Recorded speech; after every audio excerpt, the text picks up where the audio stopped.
Hey, what's happening, everybody? Welcome to the program.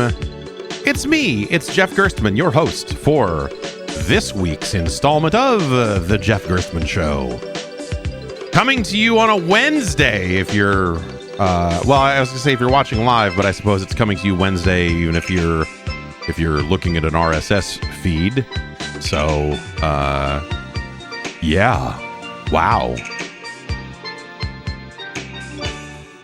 It's been an interesting 7 days, I suppose. It's a 14 day. It's been an interesting 5 years over here at the compound, and here we are doing the show a day late because I didn't have power yesterday. They're doing maintenance in the area, which means that for about the last 2 days and nights, there have been people out in front of the house, or, you know, a couple doors down, but, you know, more or less right here, cutting open the street and doing stuff, I guess. I don't know. They said it was for equipment upgrades, but, like, the power went out a couple of days before they're scheduled. Like, over the weekend, the power went out, and the power doesn't go out around here very often. It's very windy. It's a very windy area, and so I am constantly, you know, the stupid apps that are like, that let you see how racist your neighbors are, also are a great place for them to go like, did anyone just hear a gunshot? Is anyone else's power out? So I'm constantly seeing people in different parts of the area that are just like constantly losing power. But you know, I'm lucky enough to live in a part that does not lose a ton of power. But yeah, I don't know. They just went out and dug up the street and did a bunch of stuff. And they were out there at night, which the kids were, you know, it was like loud. It was like loud. It's like loud on the street at 1 a.m. of like 8 or 9 guys just like yelling at each other because they're not standing close to each other, but they're just having regular ass conversations because they're on the job. I can't blame them. Like, it's, you know, it's like, hey, but also at the same time, like, I was very close to going out and being like, hey, fuck, guys, can you? I mean, you know, yeah, word. Like, you're out here with, you know, loud trucks and you got to yell over them and stuff. But like, you know, I can hear every word you say, and I'm like, fucking inside a house. What are you doing? But whatever. It got done. It's you know, hopefully that's a good thing. They also laid the trenches. They came through not too long before that to dig all the stuff for fiber internet, and with any luck that'll be in my future here before too long. So that's something nice to look forward to with all the construction and things that have been happening in the neighborhood lately.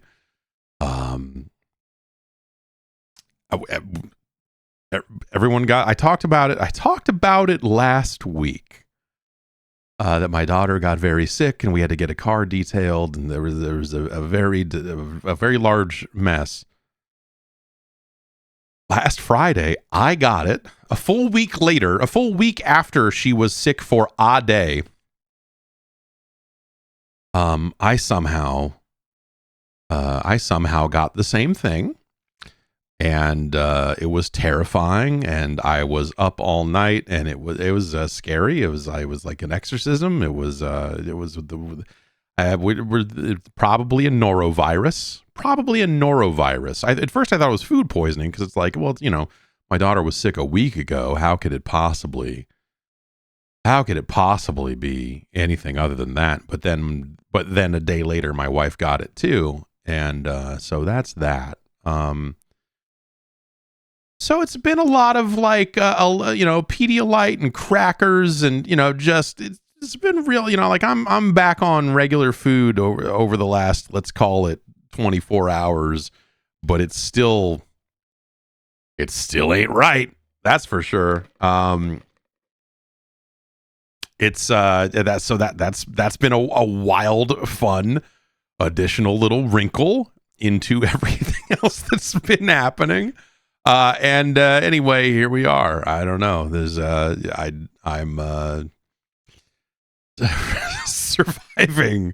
surviving, man. I got my PlayStation 5 Pro.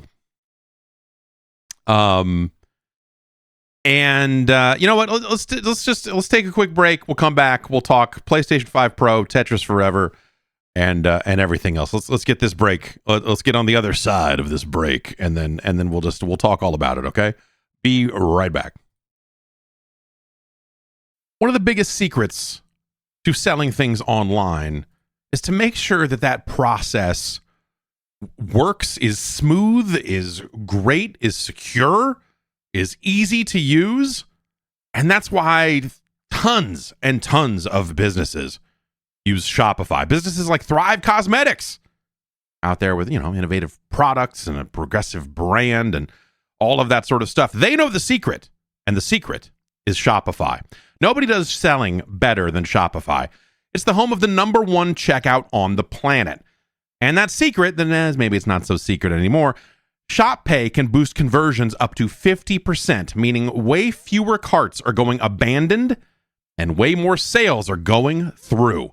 So if you're into growing your business, if you're selling things online, your commerce platform better be ready to sell wherever your customers are scrolling or strolling.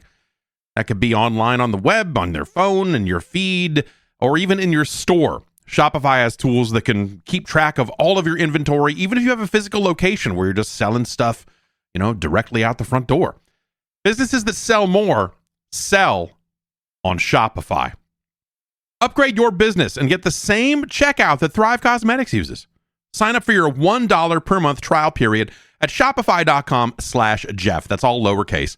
Go to shopify.com/Jeff to upgrade your selling today. Shopify.com/Jeff.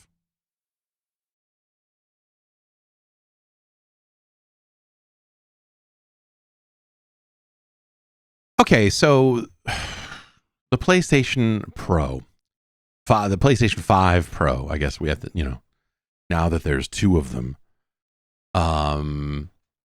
I talked about this. I ended up doing a quick little live stream yesterday while the power was out. I was holding two phones and trying to play music off of one while talk on the other, and it was a very dumb thing. That's on the Patreon right now if you want to check that out, and you get an ad-free version of the podcast, of course, and some bonus shows along the way.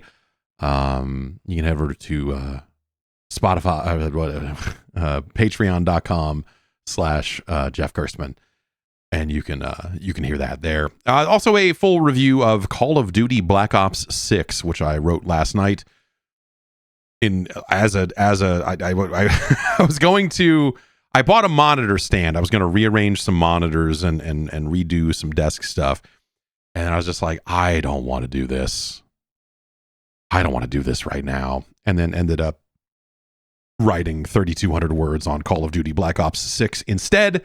That is up. That's a free post on the Patreon. If you want to go read that again, patreon.com/Jeff Gerstmann is the place to go for all of that. But yes, as I talk about a little bit there, so if you listen to that, then maybe this will be ever so slightly redundant. But I'm not really sure what I'm supposed to do with a PlayStation 5 Pro.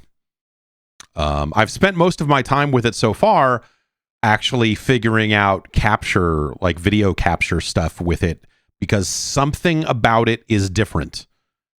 I've seen multiple people kind of complaining or, trying to solve this issue, but it's a lot of people getting their Pro, plugging it in and going like, none of this, why doesn't this, nothing's coming in through the capture gear. What the hell happened? So there's something different about the way they are presenting even the same video signals that you would get on a baseline PS5, just like, 4K 60, nothing fancy, HDCP disabled, like all of that.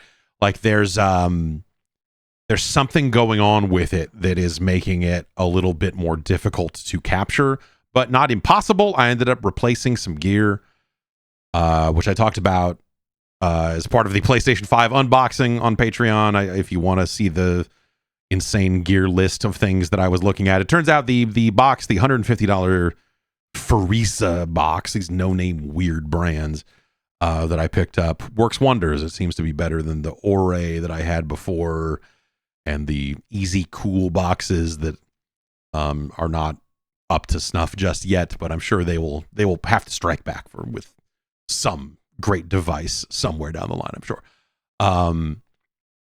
And so I spent a ton. I've been spending a ton of time just trying to figure out, like, okay, because the way everything is all wired up, it is in such a way that, like, that's the only real way for me to see and play this stuff. So as I got it all working and replaced the gear and all that stuff, I was like, okay, now let's check it out. And I fired up a couple of games that I've been playing elsewhere. I was like, okay, well, let's look at Call of Duty. And you look at it and go like, yeah, that looks good. Is it better? Like, I have no idea.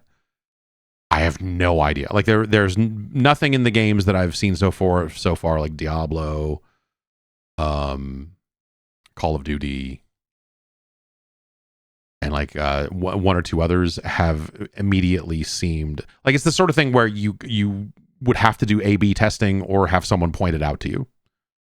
That's not to say that the improvements are not there, but it's not at a degree that, like, you're going to fire up a game and go, oh my God, which I don't even think the PlayStation 4 Pro was really in that territory.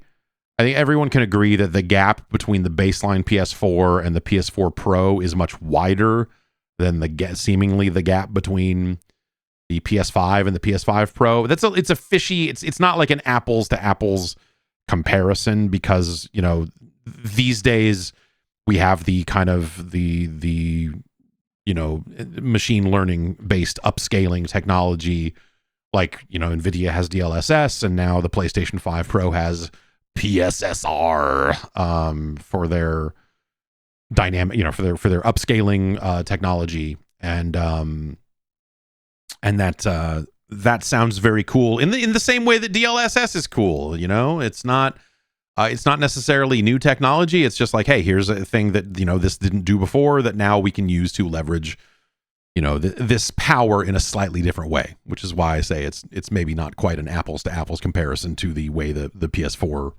was to the PS4 Pro. The numbers maybe don't quite do it justice, but unbelievable that they would name it Pisser. That would like clear like how many people that had to get through, how many meetings had to happen about this device and the technology, that like at no point did someone like win an argument to say, are we really going to call this technology? Are we really going to refer to it as Pisser? Or is that really what we want to do? Is that and like the other side of that question is like, was the answer to that from the tech side, yeah, that's right, we win the pissing contest? Like was it like some, did they have internally some justification for it where they're just like, look, man, we're pissing all over everybody with the PlayStation 5 Pro? Or, like, I don't know. It's right there. It's too much. It's like, why? Like, clearly you had this conversation and had to decide you were okay with it. Why did we do that? Whatever. Who cares? I guess, yeah, maybe the actual answer is just like, we don't care what they call it. It will make the games look better. If they want to joke with each other and talk about if they want to talk about piss online, we're not going to stop them. And I appreciate the Sony Corporation's pro-piss agenda. It's about time that we, had a pro water sports gaming console. And bring back Jet Moto. In conclusion, bring back Jet Moto. And some more jet ski games along the way. Let's really exploit this. So it seems like it does everything it says it said they were going to that it was going to do. I just, it's a device that I feel will probably make more sense in the future, as developers tap more and more power over the rest of this generation. That was how the PS4 situation went, is at launch, you had some things that you could look at and go like, yeah, okay, this is a higher resolution. This is certainly 4K. And, it does the thing. And this, but it wasn't like, like nothing on the PlayStation 4 Pro was like mind-blowing. It was more like, oh, this is cool. It's cool that these console games don't run like ass again, because they were really starting to run like ass. That wasn't really the situation with the PS5. It was just like, well, these games run how they run, and yeah, if you want to go spend way more money on a PC, you can do better than this. But like at the $500 price range, you're getting a much better baseline machine than they shipped last generation. In terms of just like the overall market and everything there. So I don't know. It's a smaller. The device is shaped a little differently. It's not as deep, and I had a launch PlayStation 5, so I haven't used the weird clips that they switched to with the slim PS5, which I put them in the way the instructions said to you when you're using it horizontally, and it still looks like it's leaning over somehow. Like it doesn't look right. I don't know. It doesn't come with a drive, which some people have, there's been people trying to like dissect console hardware, like sales numbers for the PlayStation 5, and saying, oh, overwhelmingly players are choosing the box that comes with a drive, which sounds skewed, because I don't know if you remember what launch was like for the PS5, but like those digital consoles were very hard to find. It really seemed like they were making way more devices that had drives on them already. And so that seems like the thing that has skewed those numbers. Not necessarily consumer preference, more just like people were buying whatever was in front of them. And back in the early days of the PlayStation 5, meaning the first 3 years or so when it was difficult to find one, it felt like they were making way more units that had the drives on them. None of the PlayStation 5 Pros come with drives. You can buy the external drive or the bolt-on, the suck-on drive for $80 or whatever it is. Sounds like that's gotten pretty hard to find, even if the console itself is imminent, like very available. Doesn't seem like the Pro is sold out anywhere. Just seems like they made enough of them.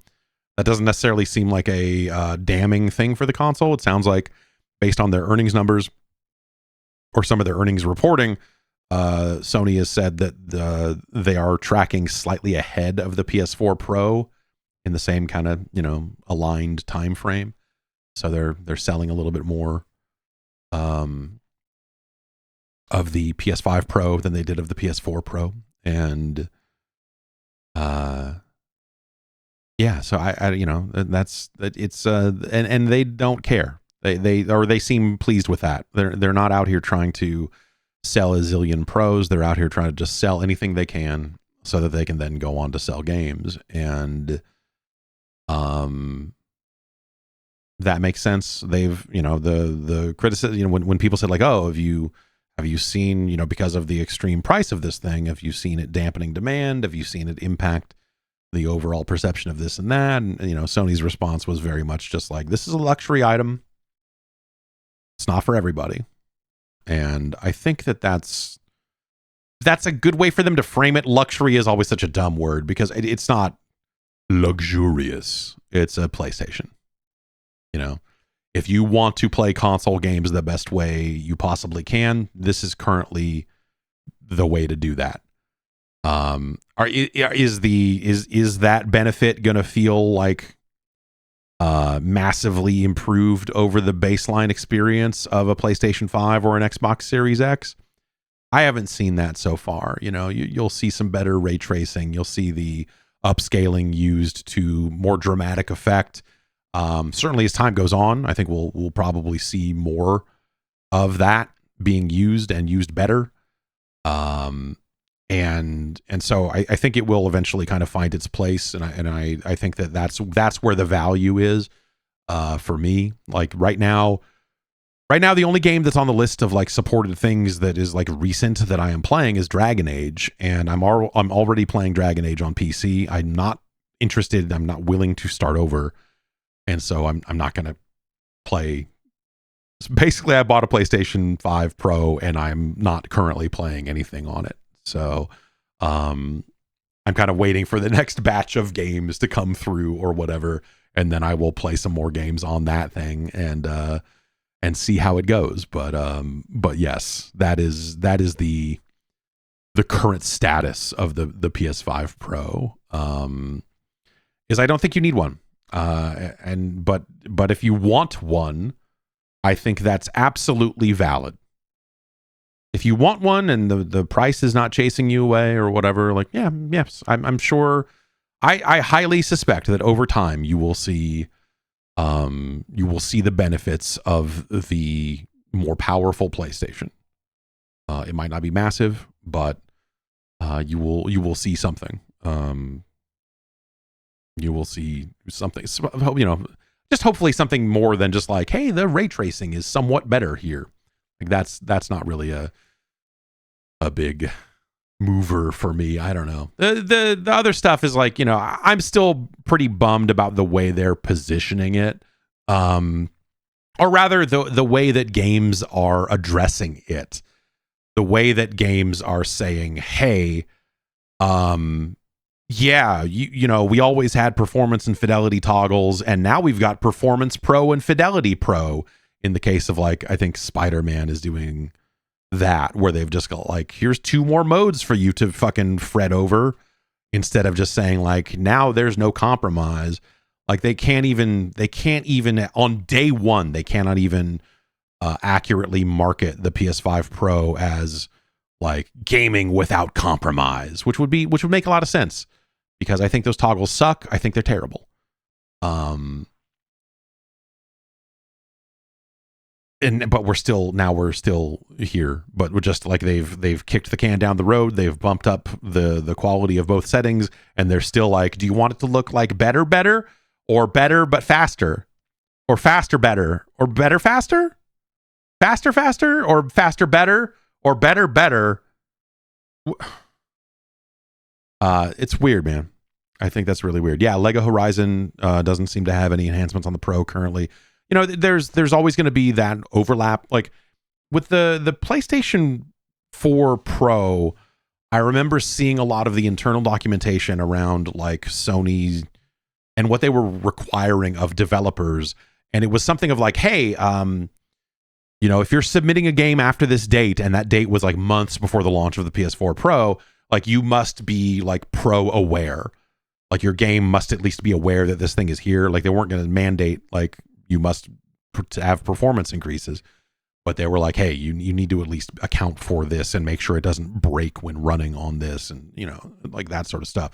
I assume they've done something similar this time. I don't really know. I have not seen as much internal documentation this time. I've seen some of it, but I didn't see that specific piece, but I assume that they did something similar in this case. And so it's weird that you have a game shipping the week after the launch of it that seems to not really do anything with it. Lego Horizon Adventures is neat.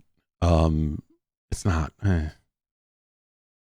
I don't know. I'll spend some more time with it for sure, but it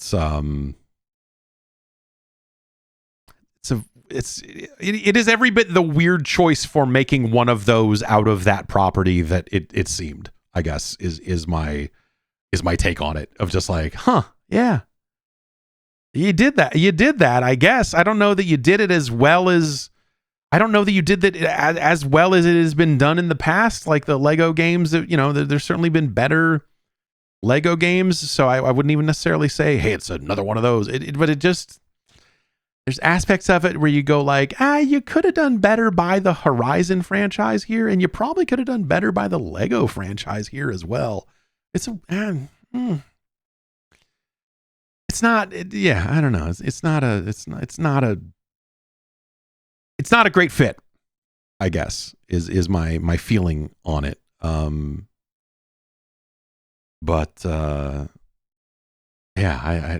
It's strange. I will probably also play some of that Horizon remaster, because that does also take advantage of it. But yeah, that's available now, and now we have these a couple of cases here where you have Microsoft owned games that now run better on everything other than an Xbox, which is again one of those strange it's one of those strange, like, oh, we're really on the other side of some stuff these days. Like the industry is not the same one, and people need to kind of realize that. There's a Phil Spencer interview in Bloomberg that I think, some of the stuff he says about their multi-platform strategies and stuff, I think also kind of underscore some of that a little bit too. But yeah, I don't know. It's like a fun little poke of just like, oh man, it feels weird, right? But just, hey, these games that Microsoft owns are now enhanced everywhere but here. It's strange, but whatever. Tetris Forever shipped this week, and it is the latest in Digital Eclipse's Gold Master series, kind of collecting everything about a game or franchise and, doing some documentary recording and reporting around that while also emulating a batch of games. It has, I think, this thing over 15. Yeah, over 15 games are included in here, all but one. Oh, that's not all but one of them are puzzle games. There's a version of Go for the Famicom in there that is, kind of germane to the story of how Hank Rogers got an in with Nintendo in the first place, and Bulletproof Software and all that sort of stuff. It's Hatris is also included. So, Hatris, I think, takes away 2 games. When you include Hatris in a collection, it doesn't add 1 game, it somehow subtracts 2. That's just the power of Hatris. They've got like Spectrum Holobyte's Super Tetris in there. They've got a zillion versions of Tetris 2 plus Bombliss, which is the stupid. No one in the history of the planet has ever said, you know what I want to do? Play some Bombliss. It's just not. No one. Those people do not. You will not convince me that there are people out there that like that game. That's kind of the weird thing about it is there are so many versions of Tetris that have been made available over the decades, right? This is a very specific skew of them that you look at it and go like, oh, okay, this is like a Bulletproof Software Tetris compilation. This is all of their versions of the game, all of the Super Tetris 2s and all of the stuff that they did over the years. It has Tetris Battle Gaiden, which is an amazing game. And it's great that they included it. Anything that gets that game out to more people, I think is a good thing. But when you think about the Tetris story and you think about the so many different takes on the game and everything, it's really it's going to be impossible, I think, to make this work for everybody. And I think that's where I'm at with it. And it's they've got the original, they've got a recreation of the original version of Tetris. They've got the original, Soviet computer version of the game. They've got a lot of stuff in there. They've got the various DOS versions of Tetris. They've got all of that. They don't have Game Boy Tetris. They don't have Nintendo's NES Tetris. They don't have Tengen Tetris, which that stuff is some of the more interesting things about the Tetris story and the legacy of Tetris, I think, revolve around that weird lawsuit. And that lawsuit is just kind of, there's like one little bit of text about it and they move on. Of just like, oh, well, this was a rights issue and Tengen thought they had the rights because they had done the arcade version, and then it turns out Mirrorsoft, like, they have panels in there and some stuff that goes into some of the details around the panic to secure the various worldwide and handheld and all the different rights to Tetris. And there's not, for my tastes, there's not enough depth to that specific arc of the story. I would have liked to have seen more on that. Not that there's a ton more to go into, but it just feels like, because I think a lot of the other Tetris story has been told in a lot of different ways. And so this has like full panels and discussions about like, oh, and then we had to meet with Nintendo, and then Nintendo got the rights to Tetris, and then they made Game Boy Tetris. And then it's just like, you look at a picture of like Hillary Clinton or somebody holding a Game Boy, some file photo from a bunch of years ago. And it's not there. And of course it's not there, because then you would have to make a deal with Nintendo, because then they would have to do a deal that they would never want to do. And, you would have to pay them so much money to let you put Game Boy Tetris onto all of these other platforms, or put in this non-Nintendo published thing. But so I think this collection brushes up against the business realities of this type of work, and I think that they've done a good job with what they reasonably could have gotten access to and what they reasonably could have pulled in, I don't think it's necessarily, when you think about these specific issues that they probably would have had to deal with to get Nintendo involved in this and everything else, like, it's understandable why Game Boy Tetris is not here. But it just means that it's not a complete look at Tetris. It doesn't include, you could also argue that like more arcade versions of Tetris could have been included. You could have done something with like Tetris Grandmaster Ace. Like, I think there's that weird, the moment there when Tetris skewed in this speed insanity direction as people got really good and really scary at Tetris. And so developers like Arika started making really scary versions of Tetris to satiate that desire. It doesn't really, there's just a lot of stuff there because it's Tetris. Of course there is. There's decades of Tetris history, minor and major. They cover the big beats. They cover it well. They talk to Alexi. They talk to Hank. They talk, but also those guys have kind of been making the rounds, like that stuff between that movie, between, the comic book, like the story of Tetris, I think has gotten out there a lot of different cool ways lately. And so I think that makes this feel like this was, like the Prince of Persia thing. There was a lot of stuff that I knew and a lot of stuff I did not know. With Tetris, I'm looking at it and going, yep. Mm-hmm. Yeah. There's like, I didn't know that. Yeah. But like, it's a lot of stuff. And I'm not like a Tetris master. I'm not a Tetris grandmaster. I'm not the biggest Tetris aficionado on the planet. I like me some Tetris. Doesn't mean I'm good at it. There's a slide in there that says, hey, Sega was going to make a Tetris game and they ended up having to pull it at the last moment after they'd already manufactured cartridges. And you're like, oh, okay.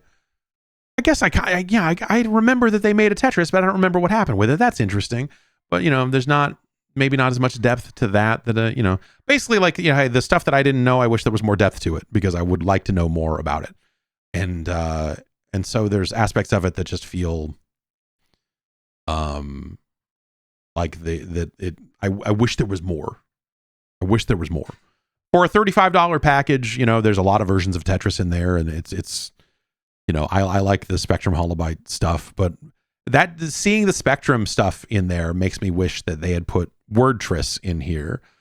And if they had done something with the Atari stuff, like could they have put Clacks in here as like an example of like, hey, here's this. And, there's other stuff they could have done, I think, to flesh that bit of it out that says like, hey, after Tetris, a bunch of block, like falling block games came out that weren't developed by this dude. And some of them were terrible and some of them were at least interesting. There's a piece in there. There's like 3 sentences written about the CDI version of Tetris, which is honestly probably about as much as it deserves. It would have been funny to have the soundtrack or something, but it's I think that cataloging and actually making a full on complete look at Tetris is fucking impossible. It's just, you just fucking can't do it. Um, for business reasons, as well as just like, man, there's just a lot there. There are so many different roads you could walk down. You got to pick and choose. You can't make this thing infinitely large. Like you're making a reasonably, priced and sized package. Like the scope of it cannot explode to have like full on asides about clacks or columns or whatever. It makes sense, but at the same time, I came away from it going like, yeah, this is fine. I wish that, like, this doesn't feel complete. And I think that's, some of that is unique to Tetris, but there's just aspects of the writing and some of the interview stuff, which I haven't watched every single bit of it. But it's just, you kind of just wish there was more there. This, I guess, like the what I would say about it is this feels like it could have been the last hand on the bat in terms of like, yo, Tetris. We've had whether it was the movie and some of the other, things that have come over the last, 10 years or, 15 years even, between the graphic novel and, like all of the other kind of fun Tetris stories that have been told and collected and books that have been published and whatever else. Like this had the opportunity to be like, this is everything. You can play the games. You can look at, you can learn the stories behind the games. You can have it all. Boom. We're done. This is the definitive article. And it's just not, it's not that. It's not that. It's in some ways probably as close as you can reasonably expect to get, given all of the shit or surrounding Tetris rights and everything else. So I applaud the effort, but at the end of the day, I wish that there was like, there's a better version of this out there. There's a better version of this, but it's difficult to get there. Unless you can convince Nintendo to let you put one of their, I guess probably one of their biggest games ever. Like it's probably still true, right? How many Game Boys did they sell? How many copies of Tetris for Game Boy moved? Having the bulletproof version of Tetris for the Famicom in there almost feels like a slap in the face of just like, yeah, we've got a Famicom version of Tetris here. It's not either of the ones it's not either of the ones you want. It's the weird third one that only came out in Japan that no one really cares about. But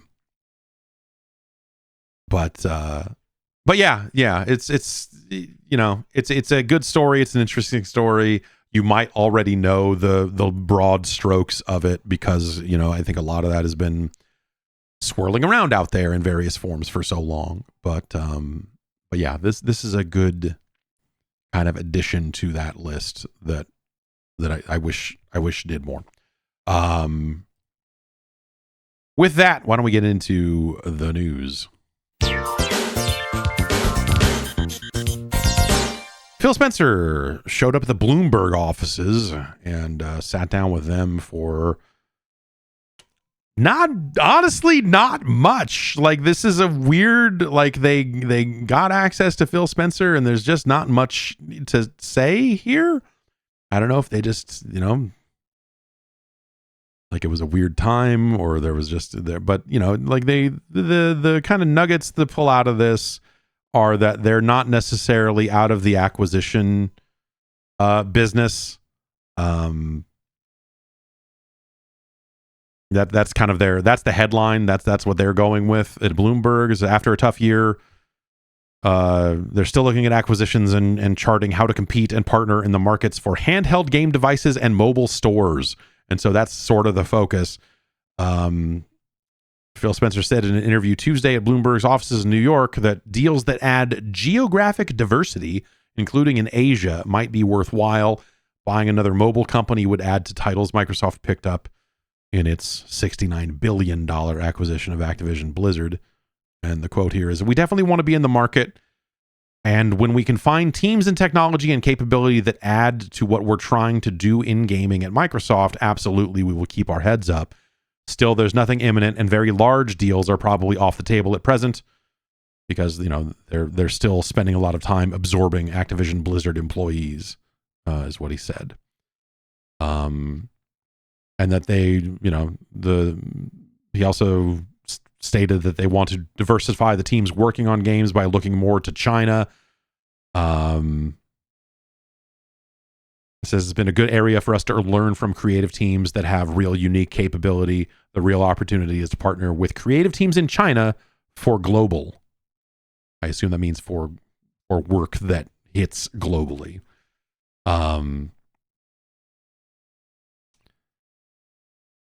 There's also kind of a bone in here about handheld Xbox, which that's something that I think the stance on that is if they can get a device together that is right, that makes sense for them, they will make it. I think that's been everyone's stance on that, because of course they would. But as it says here, the executive, who has repeatedly professed his admiration for handheld game devices, said the expectation is that we would do something in that category. Although the company is working on prototypes and considering what it might do, Spencer also asked his group to look at the market and develop its vision based on what it learns. Such a device is a few years out, he said. So there was some very people, you're seeing people start to speculate maybe they're going to roll out a handheld Xbox at the Game Awards this year. And you're like,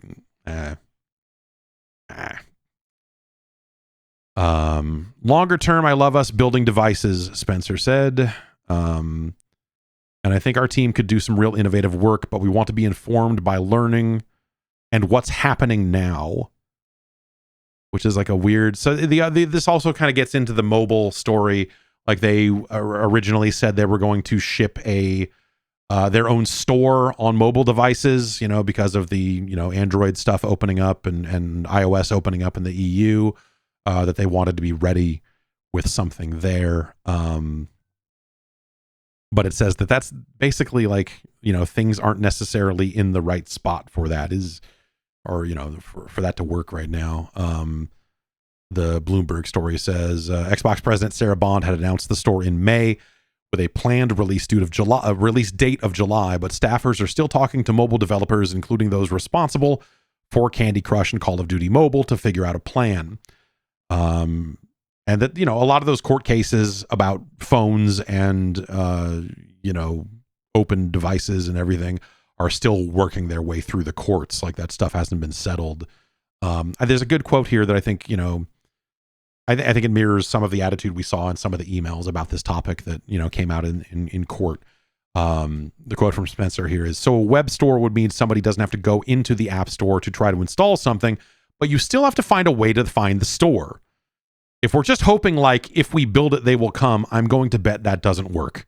And he's right. I think if you just say, we've got a store for phone games on the web and you could use your phone to do it, people are going to go why?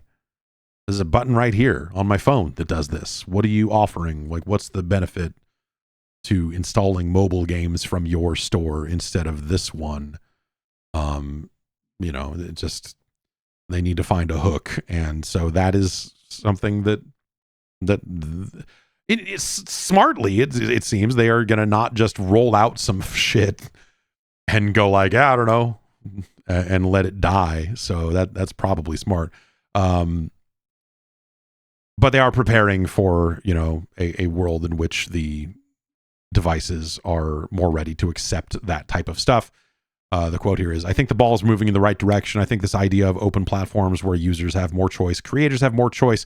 You see the momentum, right? It's also a bit about their multi-platform strategy. Basically, he says he's pleased with the results and that they'll do more of it, and they're not going to rule out any game in their stable. I do not see any sort of red lines in our portfolio that say thou must not, he said. But also he would not comment directly on the next version of Halo, saying, it's too early to make any sort of decision about that sort of stuff. And about the future, he says he feels good about 2025. The Xbox business has never been more healthy, and he's got some growth numbers that he cited to Bloomberg about that. And that he's also optimistic about the growth of mobile games, which is, I don't know. It's kind of a funny thing to be saying at the end of 2024. It's like, I think these phone games are going to keep growing. You're like, uh-huh. All right. Yeah, have you heard of these? They put games on phones now. It's really weird. But that's not that's not what he's saying. The quote here is, I feel pretty good about where this industry is going. To reach new players, we need to be creative and adaptive of new business models, new devices, new ways of access. We're not going to grow the market with $1,000 consoles. And he's right. If they want to grow the overall gaming market, which has been, his stated goal for years now, he's right. If you're coming out with even $500 consoles, $700 consoles, $700 consoles with $300 in tariffs on them, whatever it ends up being,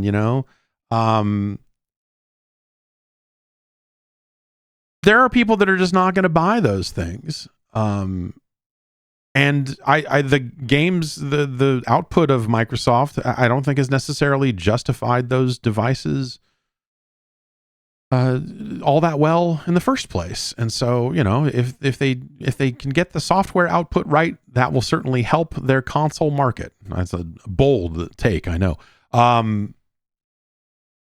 But, the type of growth they're talking about, the types of numbers of players they want to see playing games that Microsoft is a part of, owns a piece of, owns entirely, whatever you want to say, growing their portion of the market, growing the market overall. I mean, that's also part of this.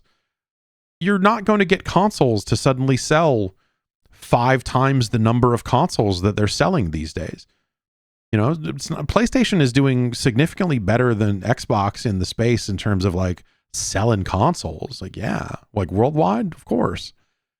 But it's not like, like even if we're talking about growing the market and all that other stuff, like that would be a situation where, you're not going to find twice as many people that are just going to buy a PlayStation for that kind of money with the types of games that are coming out. And you're going to have to continue to make different types of games for different types of devices and all of that sort of shit. And so, what he's talking about is not, consoles going away. What he's talking about is not, necessarily even putting console games onto phones via the cloud or whatever. I mean, that's certainly part of a strategy.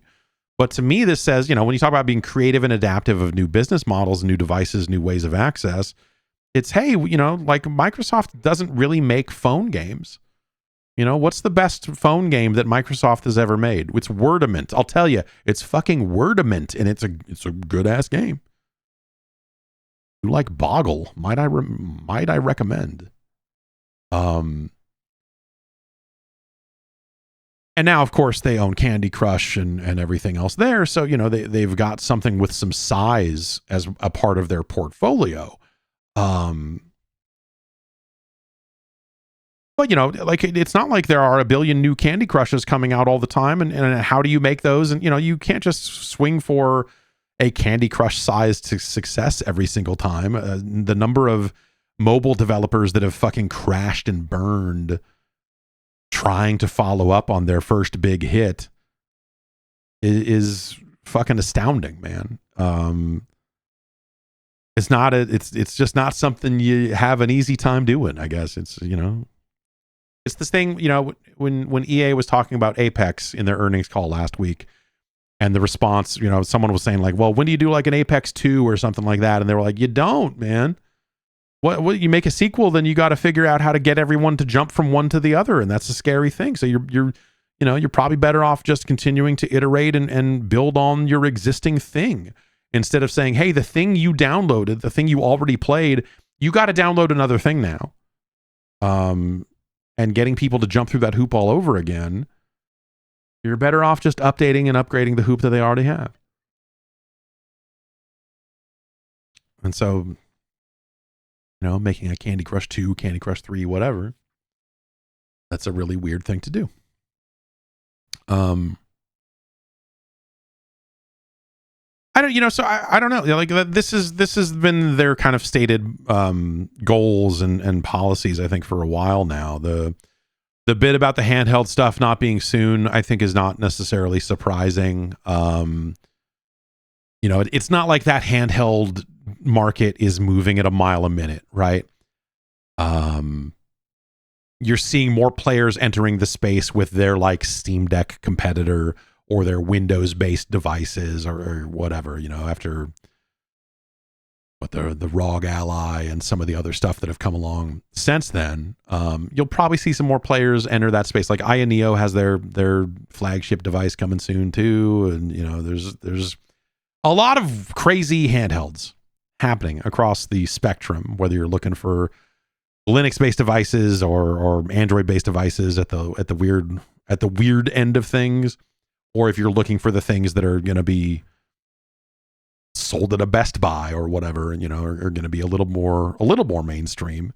We're seeing more stuff there, but we're not seeing devices that like dramatically outstrip and outperform the power band we've seen those things in so far. We've seen some stuff that's like, oh, this is more powerful than a Steam Deck in this way, or we've seen stuff that's like, oh, this is not quite as this is, like they're all basically around the same spot. And that's why, Valve is not out there saying, hey, we're making a Steam Deck 2 or whatever. Instead, they're saying we're not making one of those, or rather, we are waiting for the technology they would need to make another Steam Deck doesn't exist quite yet. And so, Xbox will enter this space at some point with a different take on things, probably, because they may very well go with something that is designed to run your Xbox library. And this device might not run regular Windows games. You might not be able to put Steam or Steam OS onto this thing. It might be a more closed system, which is funny. Well, we'll see. I don't know. He's out there talking about, he likes open platforms. So, if they're going to put their money where their mouth is on that stuff, then, maybe they will indeed just make another handheld PC. I think the smartest thing that that Microsoft could be doing in that space, once again, is making a better, cleaner, tighter version of Windows that runs on devices like that. Give players an interface.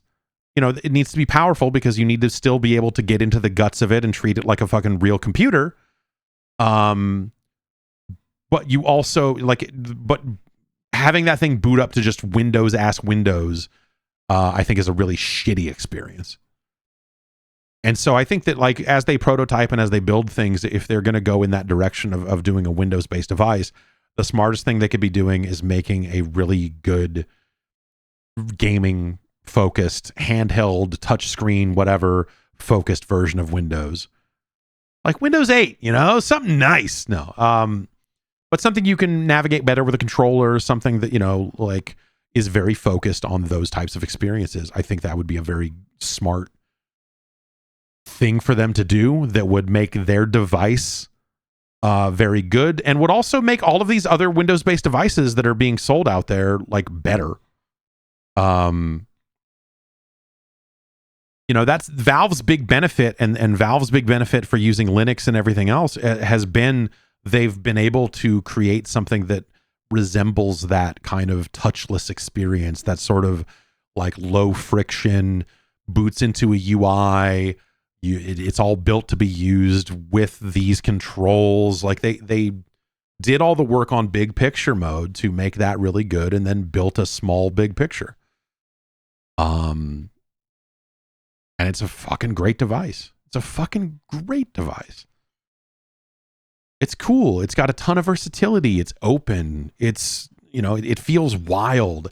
It when the Steam Deck and, other devices like it, but when all that stuff lines up, when you see something like Dragon Age running on it and running well and running okay, you're like, oh, wait a minute.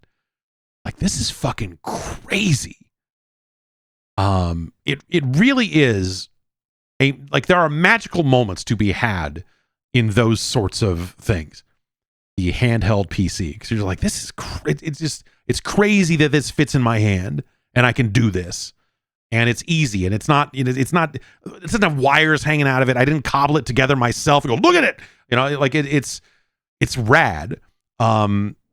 And that, I think, will end up being a very big deal over the years. But this is still like, we're still in the first wave of it, you know? We're still in the first wave. And, you know, I think Nintendo, when they roll out the follow-up to the Switch, will kind of continue to build that story of like, hey, what about a handheld that runs games well? You know, Nintendo will obviously take their kind of traditional closed platform approach. And so it's a very different scenario, right? Like, it's not, you're not getting that same like joyous moment out of a Nintendo device as you are, well, you know, as I am, out of like, this is just Linux. I could fucking tinker with this and do all kinds of fucking weird shit. Like, look at this thing. I can do whatever I want with it. It's crazy. And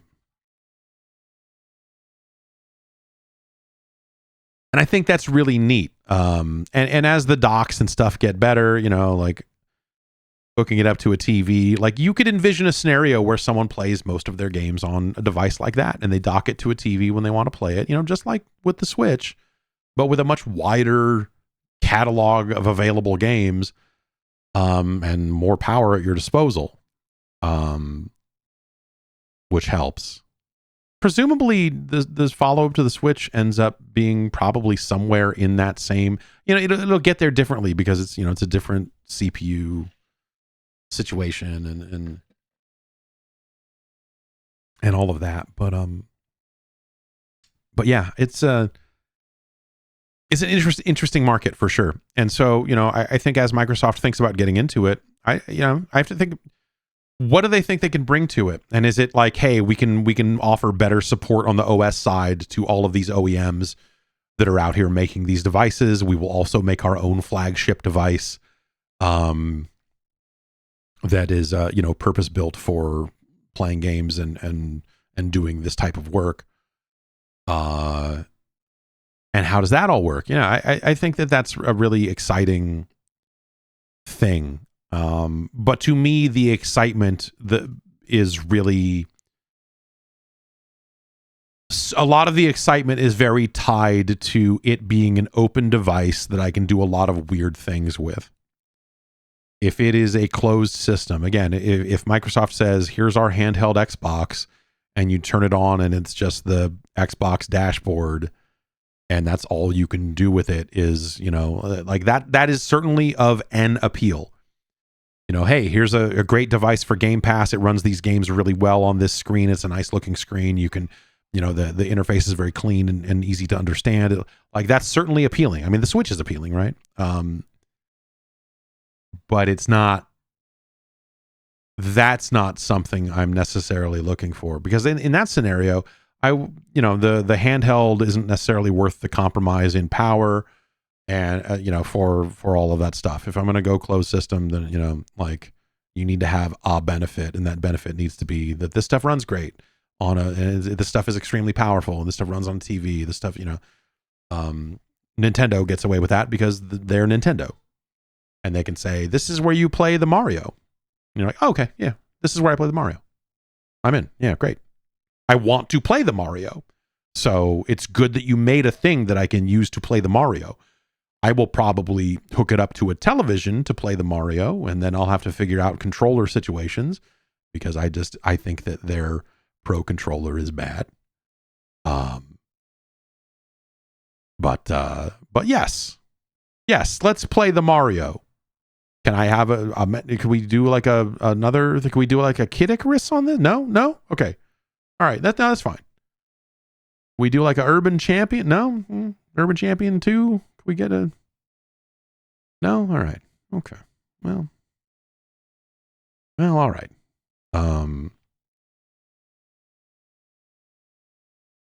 So yeah, that's kind of the, you know, the word out of Microsoft right now. Not a lot of word to give, right? I mean, Indiana Jones is right around the corner. And you know, we're at the end of the year. There's not much to announce in terms of this. So it feels like a mistimed interview, but maybe it was just, hey, if Phil's in New York, do you want to sit down and talk about it? Just doesn't, yeah, I don't know. There's not much. Meanwhile,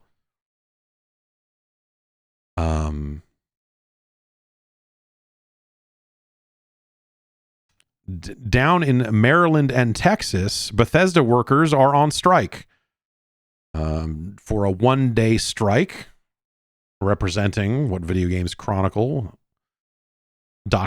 is calling the second largest video games union in the U.S., which was formed in 2023.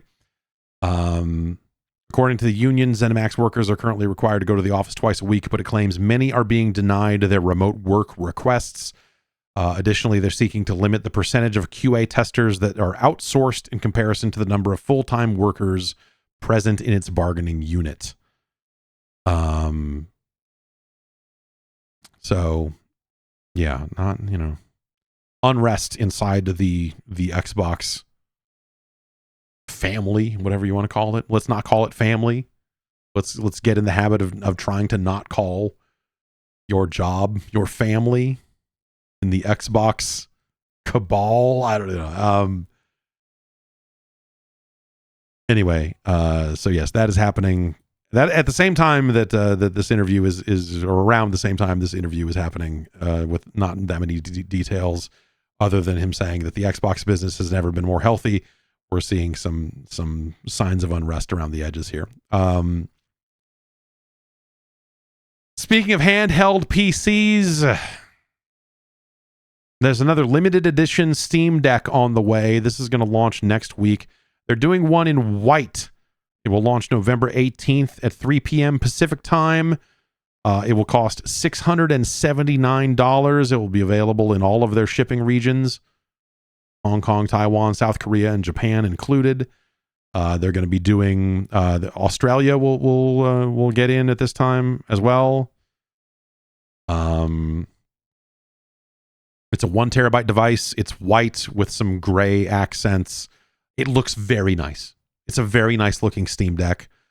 If I had not already purchased the previous limited edition Steam Deck, I would be eyeballing this one and going, There will have separate allocations for different regions. I did the last time they did the limited edition OLED, that was not as hard to get as it seemed. That was something that when the time hit and people started doing pre-orders and Steam went down and all this other stuff, there was chaos, and it seemed like that the limited editions all sold out.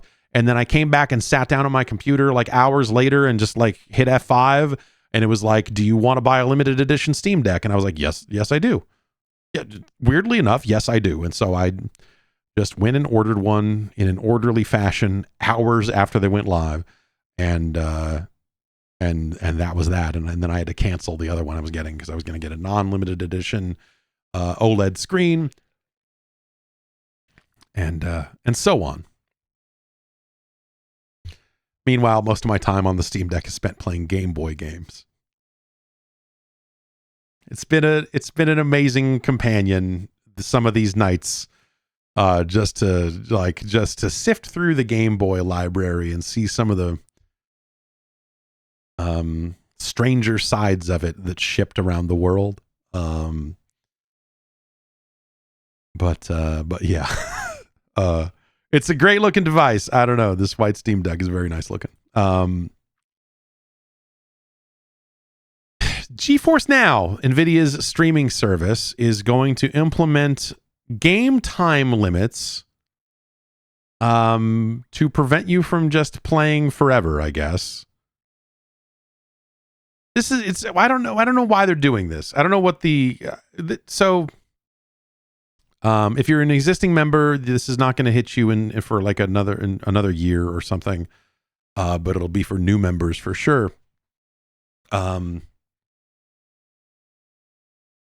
You will have 100 hours a month. And so they have different tiers of service. And so you'll have 100 hours of whatever tier you're subscribing to. Their ultimate tier is $20 a month and will offer 4K 120 with HDR ray tracing and 8-hour session lengths. So if you want to play 9 hours, you can't. They will kick you. This stuff is all this. I get that, like, hey man, this stuff has limits, and there's server hardware somewhere that has to be running, but I feel like if I'm paying a subscription service, you should let me play for 9 hours if I want to. Granted, I don't want to. You should have robust checks in there to make sure people aren't just idling, and like that they just don't leave an instance running and then walk away for hours. Like, of course, you should have something in there that, prevents people from, wasting the hardware capacity or whatever. Like, that makes total sense. But when it comes to just like, hey, 8-hour session lengths, that just feels like such a clumsy solution to this. And so, yes, they say at the start of next year, GeForce Now will roll out a 100-hour monthly playtime allowance to continue providing exceptional quality and speed, as well as shorter queue times for performance and Ultimate members. This ample limit comfortably accommodates 94% of members who typically enjoy the service well within this time frame. So, if this is something that only affects 6%, if only 6% of your subscribers are going over this 100-hour limit, how fucking rickety is your service that you can't account for that? And like, again, it feels to me that there are probably other solutions to this. Because how much are you really benefiting here if you're just capping 6% of your users? What's the actual, like, is it a massively substantial benefit to NVIDIA if they, like, are these 6% of users leaving it running 24/7 the entire month? Because it feels like you should be able to, like, shut that down in different ways. So, like, this stuff just feels weird. They're also going to add rollover hours. So if you don't use all of your hours, up to 15 hours will roll over to the next month. And if you do go over that number, they will happily sell you more hours of time. If you're on the Ultimate tier, you can buy 15 hours for $6. Or if you're on the Performance tier, you can get 15 hours for $3. I don't understand, like, the reason, like, why you would further complicate your offering. They just renamed their tiers in ways that, like, Performance and Ultimate, I think, are terrible fucking names. You're like, wait. I mean, Ultimate, I guess, is probably the best, but Performance doesn't sound bad. Like, what? Hang on. Maybe it's a matter of, like, kind of who cares, because this doesn't really impact most of these subscribers if it really only affects 6% of their members. But again, if it only affects 6% of members, why wouldn't you just come up with a different solution to this that doesn't feel punitive? Like, this just feels like a really dumb look for them. As someone who, like, I know people who use this service. I don't currently use the service. I have used it. This makes me not want to give it another look, because now it's just like, oh, well, what do I have to, like, I don't want to dick around with it. I don't want to worry about this bullshit. Like, this is, I like did multiple tiers, and I can buy additional hours, and I can do, like, I already had bad phone plans back when phone plans were bad. Back when you had to worry about this bullshit about, like, do I have unlimited talk and text? Like, phone commercials still say that they have unlimited talk and text. Like, yeah, no shit. They got rollover minutes like a phone plan. Is this like, that's what you're going for? You're making your service look more like that? Like, that's a terrible way to go. So, I don't know, man. This NVIDIA stuff just seems, in need of more descriptions, or, like, why would you do it this way? This seems like a dumb way to do it. NVIDIA says existing active paid members, or those who sign up for a membership before December 31st, will not be affected for another year, so it won't impact them until January 26th. Players with a founder's membership will have unlimited playtime hours for life.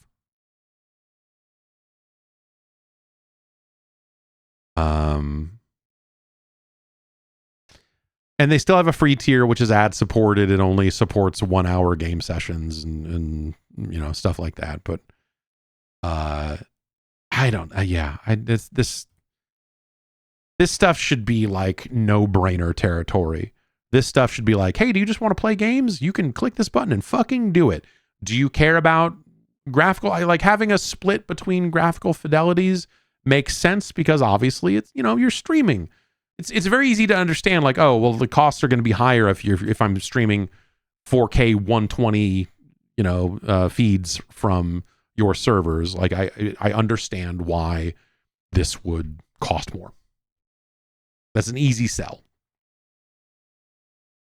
Anything more than that around these limits and all this other stuff is just okay. Now, like you're adding a bunch of fine print that now I got to read if I'm going to think about signing up for this thing, and maybe it's just not worth it in the first place. So yeah, I don't know. Weird choice for them to make, but maybe those 6% of players, maybe they have no technical solution. I would think about something that's like Netflix like pass out protection type stuff about like, hey, are you still there? Like something along those lines to make sure that they are reclaiming server racks from players who are not actively using them. Like that just seems like there's just a better technical solution for this. That doesn't require them to do this. It's weird. It's weird.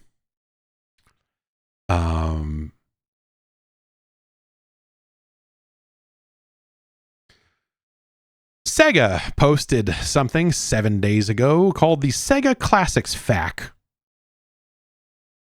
Question: what's happening to the Sega Classics games? Answer: select games and bundles will be delisted from virtual stores, becoming unavailable for new purchases. Your owned games will still be available in your library. When will the Sega Classics games be delisted? Select games and bundles will be delisted and unavailable for new purchases starting December 6th at 11:59 p.m. PST.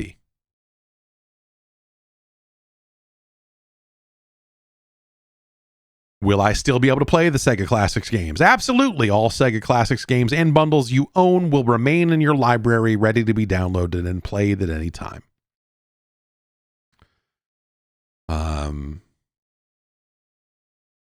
So yes, some of and this stuff got sold a variety of ways. These aren't just games from one specific collection. On PlayStation, Sega Genesis Classics will be delisted. There's no reason given for this, by the way. Apparently, why was not one of the frequently asked questions that came in around this.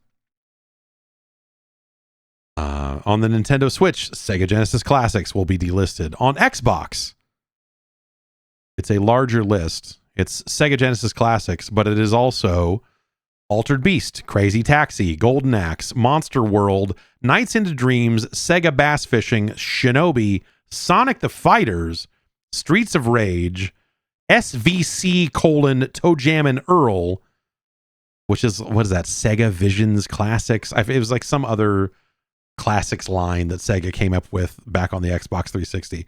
And Virtua Fighter 2. So some of those, they just say Xbox. They don't break it out by platform, but I believe some of those are Xbox Live Arcade games from the 360 era. Certainly Sonic the Fighters is, Sega Vintage Collection. That's what it was, SVC. SVC Chaos. So yeah, some of these games have been around for a very long time. And you can still get achievements. I recently got all the achievements in Sonic the Fighters. Felt good. Felt real good.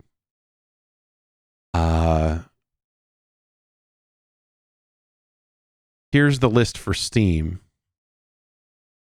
On Steam, the following games will be delisted: Alex Kidd in the Enchanted Castle, Alien Soldier, Alien Storm, Altered Beast, Beyond Oasis, Biohazard Battle, Bonanza Brothers, Columns 3, Comics Zone, Crackdown, Crazy Taxi, Decap Attack, Dr. Robotnik's Mean Bean Machine, Dreamcast Collection Bundle, Dynamite Heady, Echo Jr., Echo the Dolphin, Echo the Tides of Time, E-SWAT, City Under Siege, Eternal Champions, Fatal Labyrinth, Flicky, Galaxy Force 2, Gain Ground, Golden Axe, Golden Axe 2, Golden Axe 3, Gunstar Heroes, Jet Set Radio, Kid Chameleon, Landstalker, The Treasures of King Knoll, Light Crusader, Mega Drive and Genesis Classic Bundle, Nights into Dreams, Phantasy Star 2, Phantasy Star 3, Generations of Doom,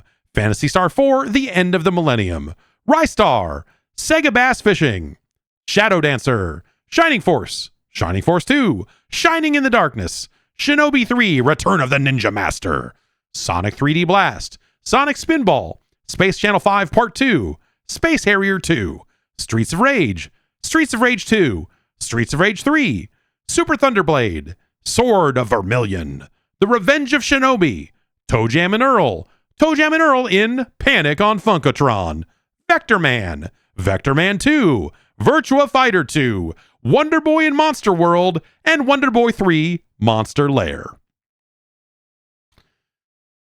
That's the reason the Steam list is so much longer, is because I believe they took all of the games of the Sega Genesis Classics collection that appeared on console platforms and sold them individually. So you could buy, and you can still, let me look here. Yeah, you can buy Space Harrier 2 for 99 cents. And there's a bundle of all of those, 99-cent games that you can get for the price of, I don't know. I already own it. I don't have an answer to that.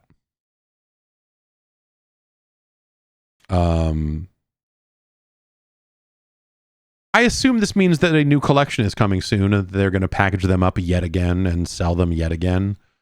Maybe not this exact list of games, but I can't think of a good reason why they would be, because Sega has had to discontinue some of these collections before, but it was because they were rolling out a new one, and it was just kind of weird. Also, yeah, the emulation on some of that stuff was not awesome, and it was just kind of a weird collection there. So buy those if you want them, I guess, is the answer there. The loss of Toe Jam and Earl achievements on Xbox will actually be...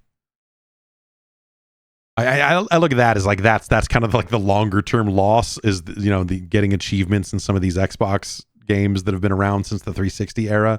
Like, that's kind of unfortunate. Sonic the Fighters, it's like the best Sonic game, so pick it up while you can.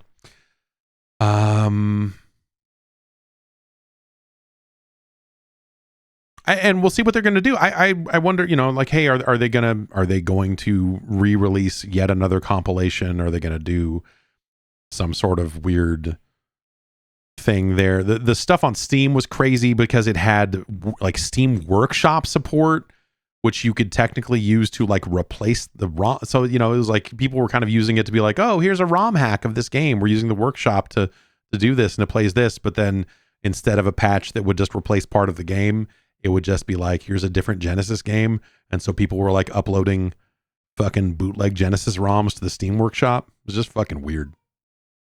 This is fucking weird. There's a good interview.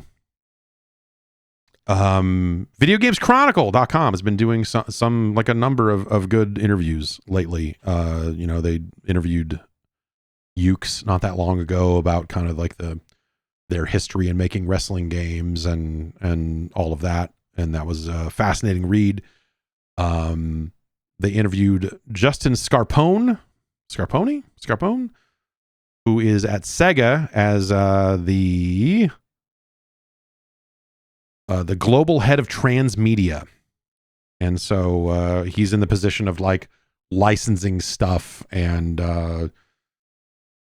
basically like, hey, Sega, I don't know if you've noticed, but like between the Sonic the Hedgehog movie, Sega has also been licensing out a lot of its properties in weird ways about like, oh, we're going to make a Crazy Taxi movie. And you're like, that's stupid, but okay, maybe, I don't know. Or like Eternal Champions was the most recent one. Where you're like, oh, why would we make anything out of Eternal Champions in this day and age? Did we learn nothing? And it's a fascinating interview. Scarpone was at Disney previously, and obviously, you know, Disney's been pretty aggressive over the years about finding different things to do with its properties and everything. And so, like, as Sega properties kind of become popular again, like, I don't know, it's like Sega's just fascinating to me because they seem to find new life in weird ways. You know, for a while there, Sega became a big PC publisher, and you know, as Sega's European division kind of rose up and took things over, they started publishing, you know, the Total War games and whatever else, like all the stuff that they picked up along the way. Like the face of Sega changed a lot. You know, with Atlas coming into the fold as a part of all that, you know, like the things that Sega controls becomes like it's an interesting company. And now, of course, they've had they've had box office success with the Sonic the Hedgehog films. They've done a different game in something like Sonic Frontiers, so they've kind of stretched their arms out a little bit when it comes to the Sonic game franchises. The Like a Dragon series has obviously taken them into like that blowing up worldwide, that finally breaking through worldwide has been a really fascinating change. And so that's just a really interesting company, and it's a really interesting company that is sitting on some of the most beloved classic video game IP of all time. And so this is an interesting opportunity for that. And so this guy kind of sits at the table of like, hey, do you want to do anything with that? I mean, not necessarily games, but do you want to do anything with that? And so it's an interesting interview. The pull quote that kind of made its way around here, there's a paragraph kind of talking about, this is an answer about like, you know, how challenging is it to, you know, have some of these classic IPs resonate with a modern audience? And he kind of has a longer answer here. We have what we call the Sega Legacy IP, which is the ones you're alluding to that go back to the days when we were in the hardware business, arcade machines, Genesis, Mega Drive, all that. And this is arguably the most interesting undertaking for transmedia. We just announced recently our plans to make a Shinobi film, and Eternal Champions has come out fairly recently, I believe, as well, as announced. And there are more that we're working on. The interesting thing about that is you have a generation of folks who remember those titles fondly from their childhood or young adulthood, who were in their 40s and 50s. And then you have a younger generation that frankly really doesn't have any connectivity to that IP. So the challenge is, if we try to reinvent these IPs, how do we connect? Which platforms, and how do we evolve the lure for these IPs that are lesser known, frankly speaking? And how do we connect with new generations? And so he's basically saying with games. So we have a suite of titles in development right now that fall into that legacy bucket, which we announced last year at the Game Awards. Crazy Taxi, Jet Set Radio, Streets of Rage, Shinobi, and we have another Virtua Fighter being developed.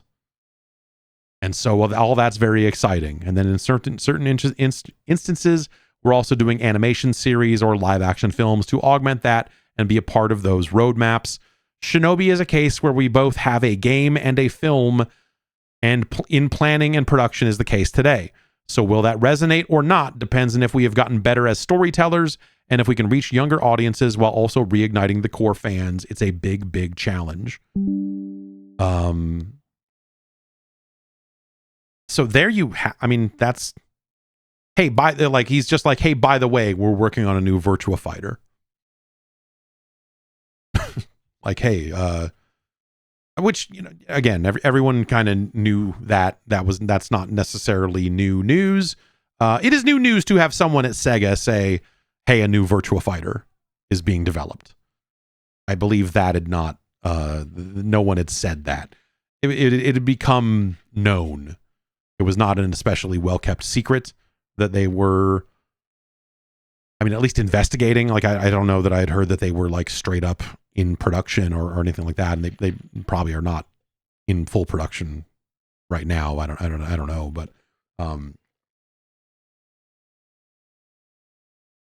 but yeah, that's extremely exciting. And I think that's, like his answer is a good one, because I think that's a very honest way of looking at it, of like, hey, yeah, if we want to do stuff with this, like, could they make a Crazy Taxi movie? Of course they could.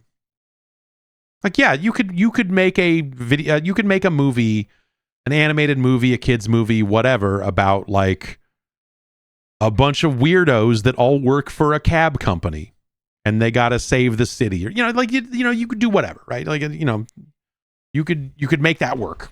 What do you get? You get like, I don't know, like Andy Kaufman, like a Tony Danza. Who else is available? You're making some kind of taxi thing. Virtua Fighter, like, do you make a Virtua Fighter movie? Probably. Yeah. Christopher Lloyd. Why not? Why not Christopher Lloyd? Sure. Get like somebody weird on the radio that's talking to it. Okay. Someone in the chat says Danny DeVito. Yeah. Why not Danny DeVito? I like this plan. Let's make this, whatever this taxi movie is, crazy or otherwise. Virtua Fighter, like, could you make a Virtua Fighter movie? Sure, you could. That's probably better done as anime, which they've done already. But I would probably just do something along those lines to support the launch of a game.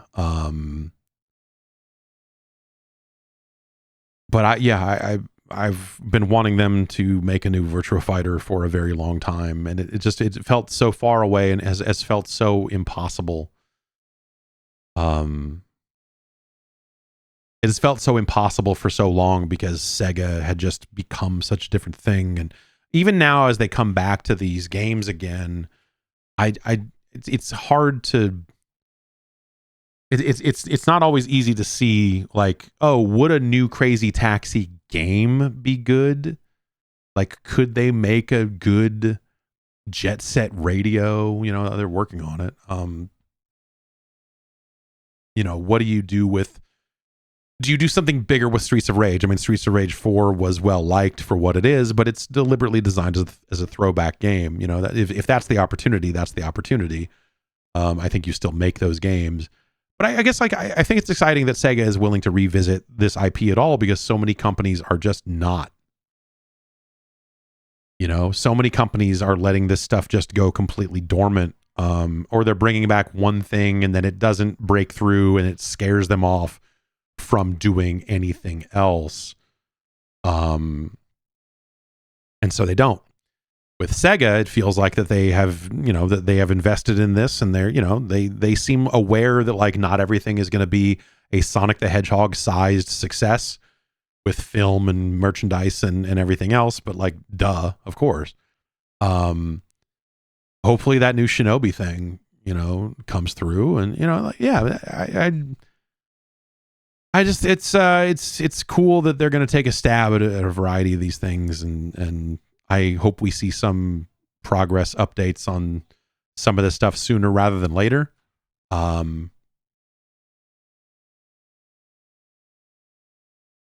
yeah, I'm trying to think, like, what other, I mean, I would love to see Phantasy Star, like, more, like, I guess Phantasy Star is already a transmedia property because they did the anime, they built their brand new gate, they did all of that stuff. With PSO2, the animation,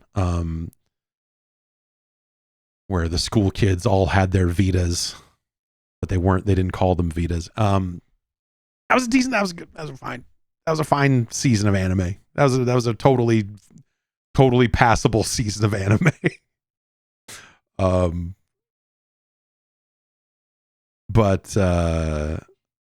Yeah, I was going to say, like, classic non-online Phantasy Star hasn't really gotten any attention at all. It would be very cool. Yeah, that's exactly what I was building to, is like, what if a team at Atlas got to take a crack at Phantasy Star? I think the answer is the team at Atlas would rather come up with their own stuff, and it's not like they're shitting the bed over there. I mean, people fucking really like Metaphor, so I, if I were them, I'd be like, yeah, I don't know, take your weird old game that, like, yeah, no, we're good. We're going to make our own cool shit. And then we're going to make the next Persona because that's what we do. Leave us alone. but it'd be interesting to see what they would do with Phantasy Star. But like, what other Sega IPs, like, Crazy Taxi and some of this Dreamcast era stuff, I think makes sense. But I don't know, like, sure, you could do some Golden Axe stuff. At some point, you're just making a Conan thing if you're doing that, right?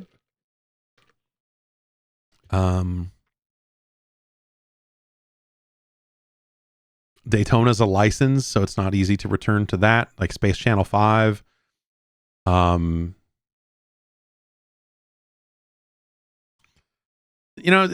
would have loved to have seen Space Channel 5 and Ooh La La specifically come back as a TV show, as like a variety show or something that actually tried to recreate like the Swingin' Report show or whatever.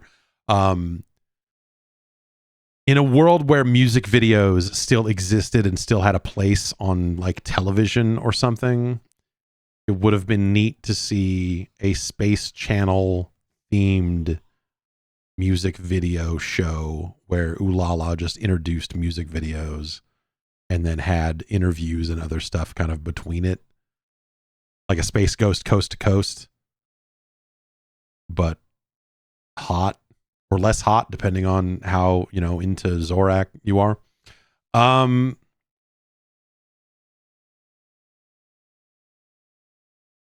Yeah, I don't know. I think there's a lot you could do with Sega's properties, I guess, is my point.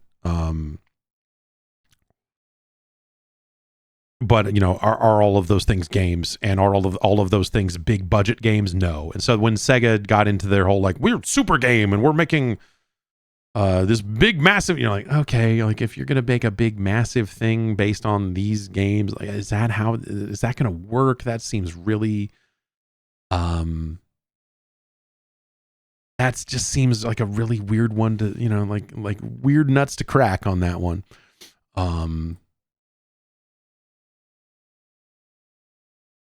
Let's see here. John DiMaggio and Carlos Ferro are going to return to Gears of War to voice Marcus Phoenix and Dominic Santiago accordingly, as they have done in the previous Gears of War games.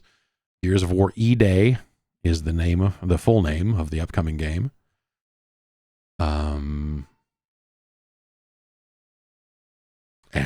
Yeah, I don't know. That's good, I guess. I think John DiMaggio is a must-have. The voice of Dom. I guess because Dom was, Dom's been dead for a long time, and so Dom's voice is maybe a little more pliable if they were to go back to it. But good to hear that they're getting the voices. The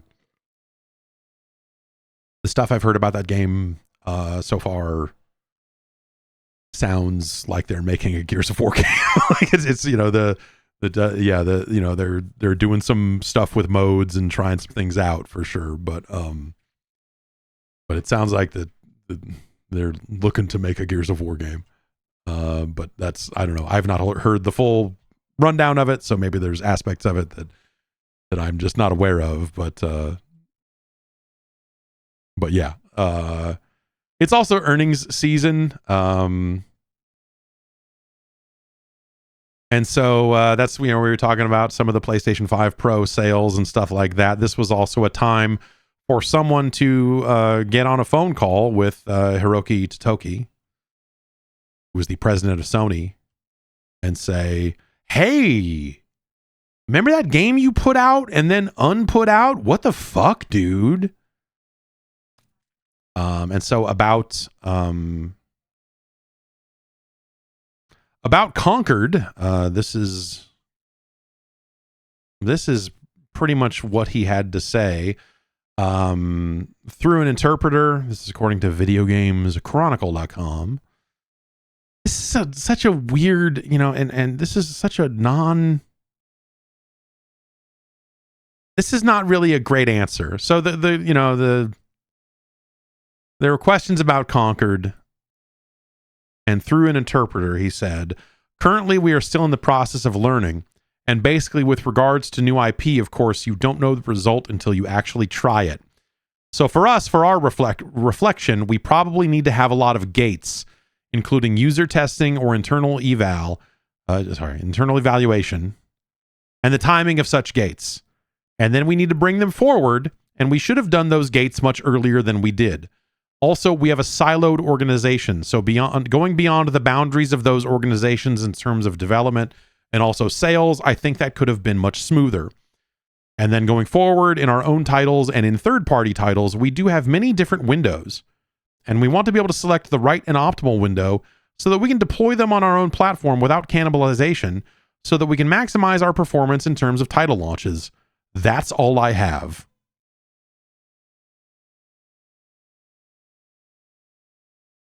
That's all he has.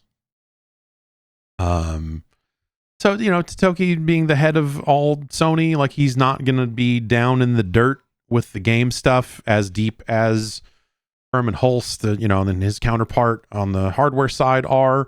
And so he's going to kind of give this kind of high level non-answer, and it's also run through an interpreter. And so, the end result here is something that, as far as I can parse, what he's saying is we need more. When he says he needs more gates, I am assuming that means we need more, whether it's milestones, whether it's like we need more times in the development process where we can step in and go, how's this going? What's up with this? Is this actually going to be good, or are we fucking up here? And he also references having a siloed organization. And, it sounds like the desire there is like, hey, we need to be able to break through that and make sure that we are checking up on this stuff and making this stuff not happen. I mean, to his credit, he didn't throw anyone under the bus here in terms of like, yeah, well, I don't know, Jim Ryan did that shit. It was nothing like, hey, this is some bad calls were made, but also some bad calls were made. Clearly somewhere, because it's not like Sony doesn't have any kind of process for looking at games prior to them being out. It may be that because of the organizations being siloed, and again, I am speculating here, that like anyone external to Firewalk or the core Conquered thing, if they were to say, hey, this is not fucking it, man, that none of them had the power to actually make anything happen. So if you had a very positive, persuasive person in power at Firewalk that could kind of smooth that over and go, no, it's going to be great, you'll see, dog. That maybe it was just a situation where there were no official hardcore checks in place to say, no, we're not. We ain't doing it, until it was too late, until they got to, and eventually these sorts of things probably get to a point of no return where you're just like, okay, the time to stop this game would have been 3 months ago, would have been 6 months ago, would have been a year ago. But here we are. At this point, we might as well just fucking ship it, I guess. Because what the fuck? So yeah, I don't know. That's it. And also, like, Sony seems to want to, like, these are very different games.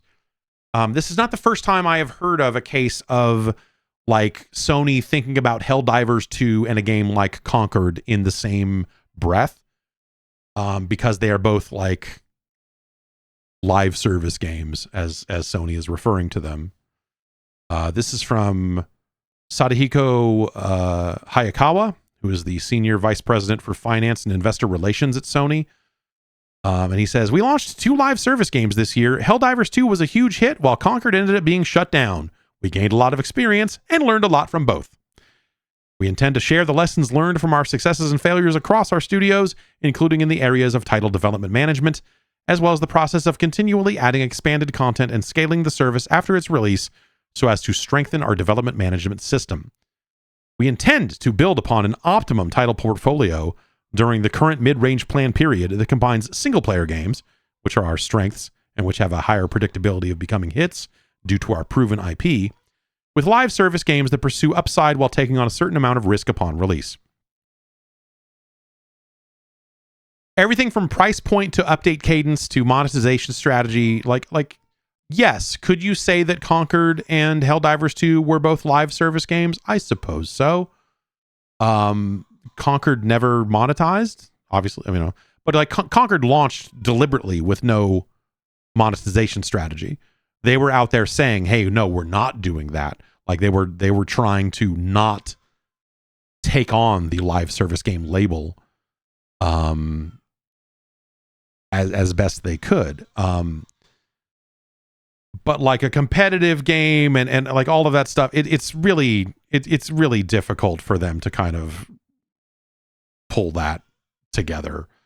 And so, yeah, they're just such different situations and such different scenarios that, the idea that we're still at earnings call time and you still have people at this company that are trying to use Helldivers 2 and Conquered in the same sentence, and they haven't learned, like, hey, these are two wildly different scenarios. Like, the comparison points are few because these are very different things. That doesn't bode well. Like that, I look at that and go, like, that doesn't bode well for like their live service stuff in general, because it tells me that they actually haven't learned anything from the failure of Conquered or the success and the kind of weird road that Helldivers 2 took, where it was a wild success and then some folks showed up and said, we need to roll out this PSN login thing. Like the road that Helldivers has taken and the hits that it took, some of which were part of its own update strategies and whatever else, and some that were inflicted from the publisher end onto it. It's not great. It's not great. I'm going to take a quick break. We'll come back. We'll finish up the news. All right. I have to go get some money out of my wallet for a thing, and I'll be right back.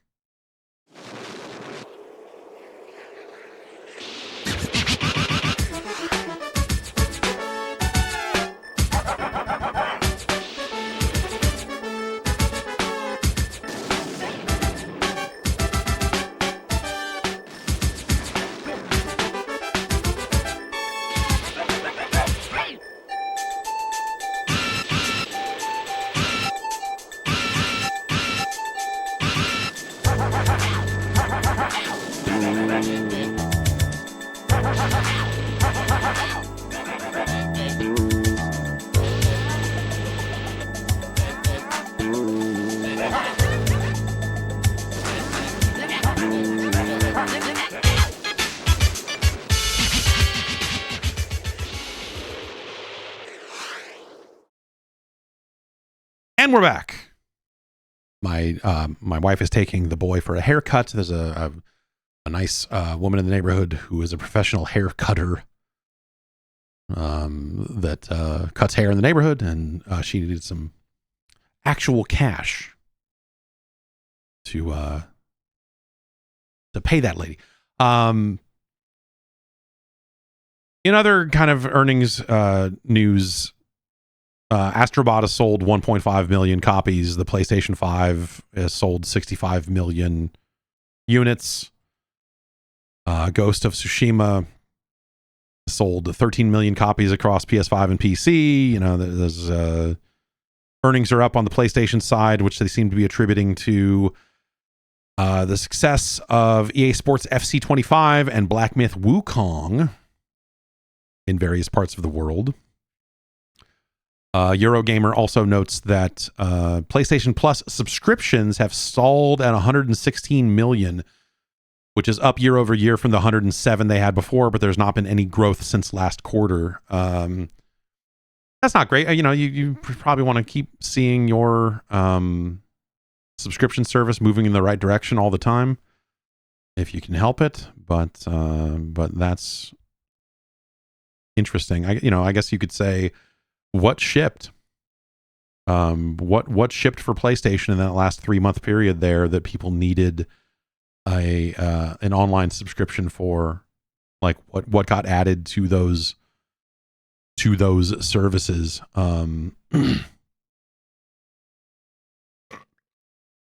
In that period of time, this has been a very dry year out of Sony first party when it comes to their kind of big single player. Like they've had a strange year for sure.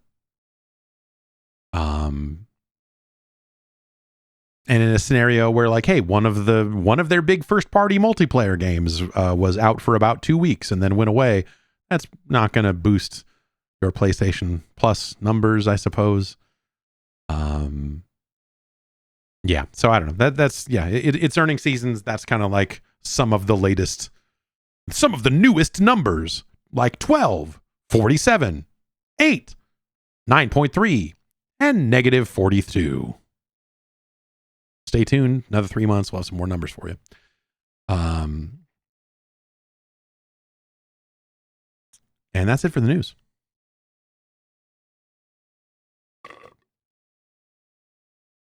What's going on in the world of emails, you might wonder?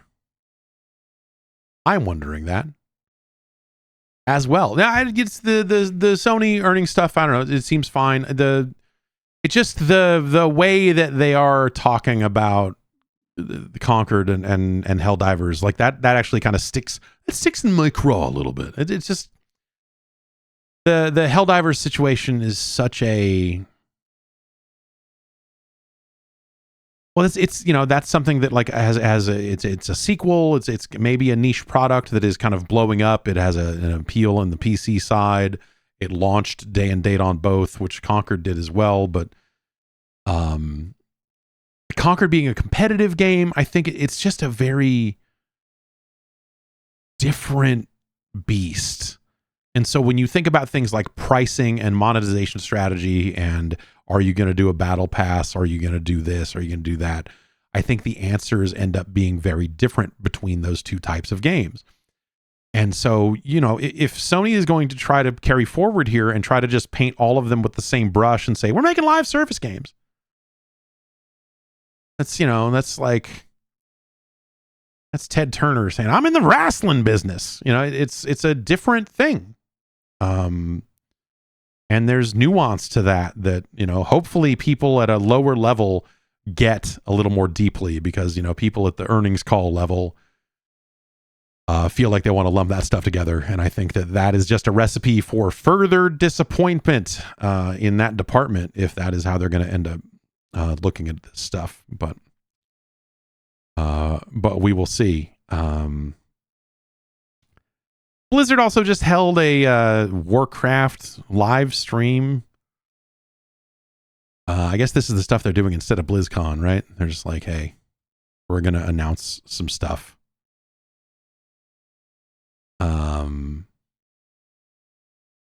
A new Warcraft battle chest is available for players to explore the origins of the Warcraft universe with some modernizations and quality of life changes. This dynamically priced bundle will change based on what you already have in your collection. It will give you access to Warcraft Orcs and Humans Remastered, Warcraft 2 Tides of War Remastered, and Warcraft 3 Reforged. Warcraft 3 will progress to version 2.0, which brings new features, customizable visual experience, to choose reforged graphics, classic game graphics, and a new remastered classic game presentation with increased resolution for modern systems. Mix and match elements from the UI. Okay.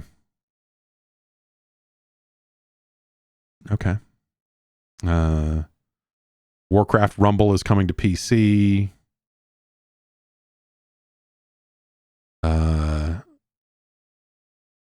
Hearthstone will have a Heroes of StarCraft mini set. World of Warcraft Classic is getting a fresh start to World of Warcraft, which will also include hardcore server options, both of which will progress through the content updates simultaneously. Non-hardcore servers will progress to Burning Crusade Classic. Player housing is coming to World of Warcraft.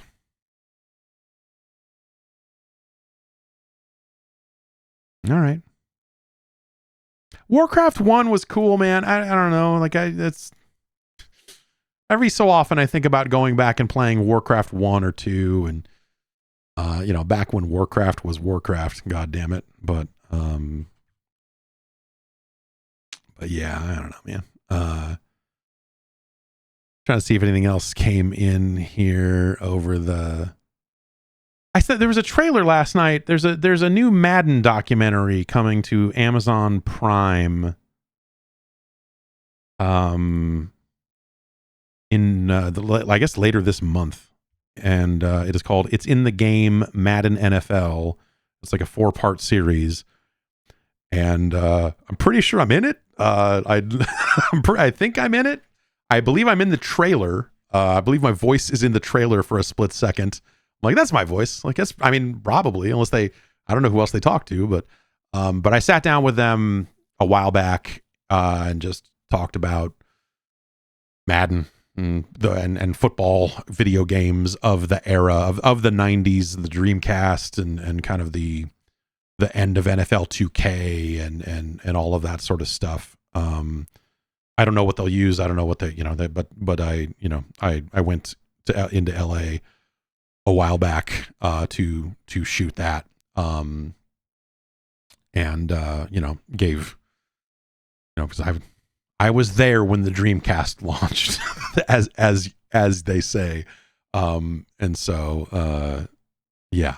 So yeah, that trailer's floating around, and it looks like it's going to be on Amazon Prime. When I was doing it, I didn't know when it was going to come out, where it was going to come out. They had said that they had signed a deal with a streaming service, and they were working on it, and that also where I was going. I guess I can tell this story now. Where I was going to do the shoot was also where they were in the process of shooting the cover for this year's Madden, and so I went walking in. And the security guard just kind of waved me in because I guess I looked like I belonged there. He said like, "Oh yeah, come on in, man." And I'm like, "Okay." I thought I was gonna have to say, and then I realized I had walked into the wrong shoot because I'd walked into the Madden cover shoot, and there was just a bunch of like 49ers or something walking around. I'm like, "The fuck? What the fuck's going on?" Oh, I think I need to go upstairs. And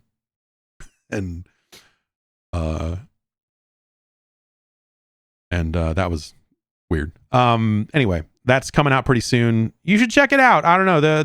I talked to the producers and it's about what they were trying to accomplish with it, and I hope that they did it. I hope that they did it because I think that'll be a really interesting series. I think like Madden is such a enduring part of the video game industry, and its story about becoming the exclusive, only game in town, and the other games that were there along the way and everything. I think that's a really fascinating story. And so I think that they're talking to a lot of football players about what it means to be on the cover. Like it's a wide ranging piece. It's not just about, hey, remember when Sega had a football game, but that is some of what I spoke to them about. So maybe I didn't make the cut. Who knows? Maybe I got cut out completely, and it's just like a snippet of my voice in the trailer, and you'll never hear from me again. But I think I'm probably in it. I haven't heard from them since I sat down to record that thing. So I don't know. Let's see. podcast@guard.bike is the email address. You can send in your emails to me, and I'll look at them. Oh, how I'll look at them. Jordan in Kansas City writes in and says, it seems like a new extraction shooter is always being announced or released. Marathon, Marauders, Arena Breakout, Battlefield 2042's Hazard Mode, etc. But none seem to do very well or get people excited. The only two games that seem to have found success are Hunt Showdown and Escape from Tarkov, two very niche games. So why do studios keep making extraction games like it's the new Battle Royale, but the only successes were mild ones and are now over 5 years old? It seems like a fad only on the developer side. I think it's probably because those games are just like Tarkov is probably monetizing well. Like people probably see Tarkov as a success in its niche, and they're like, can we take these ideas and make them even bigger? Like it feels like that there hasn't been the game yet, I think is the big thing. It still feels like it's up for grabs in a way that Battle Royale does not. Battle Royale feels like it's calcified in a lot of ways, around what? Fortnite, Apex, Warzone. Is there anything else? PUBG, but is there anything else worth a shit in that space? like, like in terms of just like major hits or whatever. Like that seems like it's kind of that's kind of it, right? Extraction feels like it is still fertile ground by comparison. Like, yes, you have Tarkov. Hunt Showdown feels like a proto extraction game in some ways. Hunt Showdown is in some ways the friendlier take on that concept. But I don't know. Tarkov is not on Steam. It's not on the other, like Tarkov is still its own weird launcher. They're selling their own weird stuff, their own weird way. They, for a while there, you had to buy into it. And, it's just like a lot of fucking weird shit around the initial rollouts of Tarkov that in some ways it feels like Tarkov is still not out yet. You can just get it, right? I think I just got it at some point, right? Like but Tarkov feels like a game that is happening under cover of darkness. Like no one is like out there talking about Tarkov. Everyone playing Tarkov is like in a fucking bunker somewhere, fucking smoking ice, staying up for 3 days straight, doing God knows what. Yeah, I don't know, man. Tarkov just feels like this illicit thing still. It doesn't feel like a big, massive hit. It feels like a fucking insane fever dream for lunatics. It feels like it is in the like EVE Online Star Citizen bucket of like, yeah, this shit's out there, man, but like you're not going to just run into it. You got to look. You might accidentally find some clips of Tarkov somewhere and go, what the fuck is this? It's very easy to forget that Tarkov exists unless you're playing it. And so I think that's why developers are still taking stabs at it, because they see Tarkov, they like the idea of Tarkov, they see it and go like, man, if we could figure out a way to make this a little more broad from an appeal standpoint and find ways to get more people in, I think there's a lot of ways that you could monetize this. There's a lot of ways you could make this a very big deal and a very successful little thing. And so I think people are sitting there going like, can we make the PUBG of extraction games? And, Tarkov ostensibly is that game, but it's not. Again, Tarkov feels like it just exists off to the side. It just feels like it doesn't like, it's not a real thing. I don't know. I don't know where people play Tarkov. I assume it's it's why we don't get as many janky like Eastern European shooters anymore, right? Is because all the people that would be making those games are instead just like streaming Tarkov. I don't know. But you had something like DMZ mode in Call of Duty a couple of years ago, and that was their attempt to kind of modernize it, but even they didn't crack it. You could argue that they didn't really support it as well as they maybe could have. Obviously the Division 3 is going to happen at some point here, and you wonder if they're going to take their Dark Zone ideas and really try to expand on that in major ways.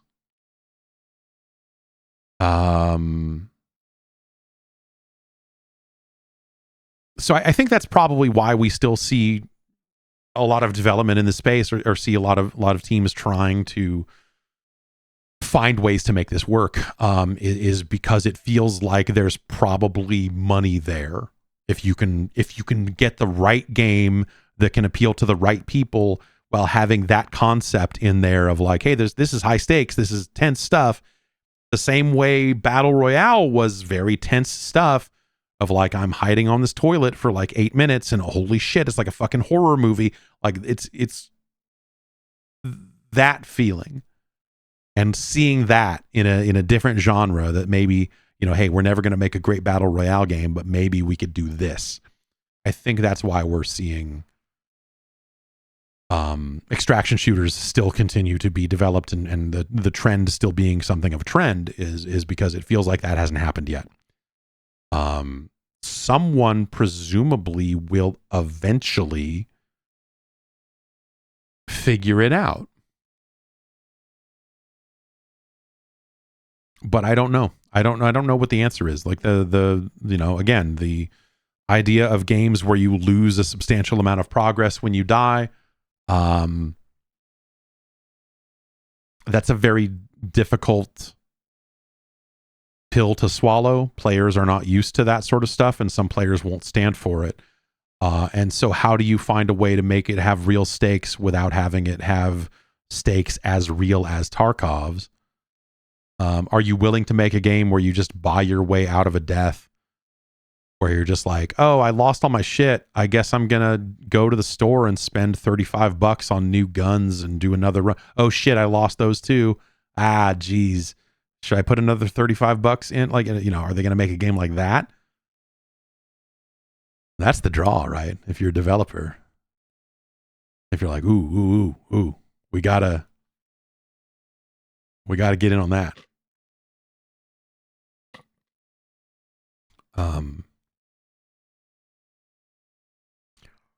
So yeah, I don't know. I think that's the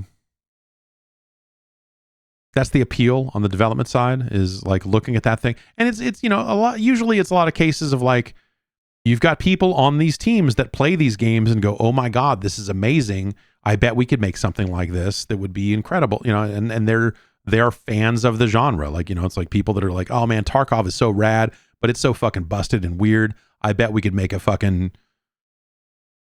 build a better Tarkov. I bet we could build a Hunt Showdown that's like maybe a little friendlier, a little more this, a little more that. I think that's probably why we see some of that stuff. It's a collection of those things. I don't necessarily think it's like a nefarious, like purely profit-driven move. It you know, and sometimes it is a case of just like, hey, we got a lot of people on the team that like this type of game, and so we're going to make one. But it, you know, yeah, is that something that can have wide mainstream appeal? I don't know. The jury is still very much out on that.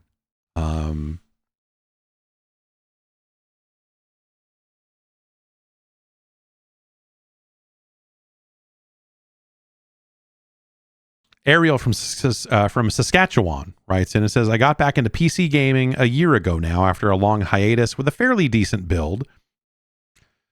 But like a fool, I installed MSI Afterburner, and now I can't help but keep it running with any game I play.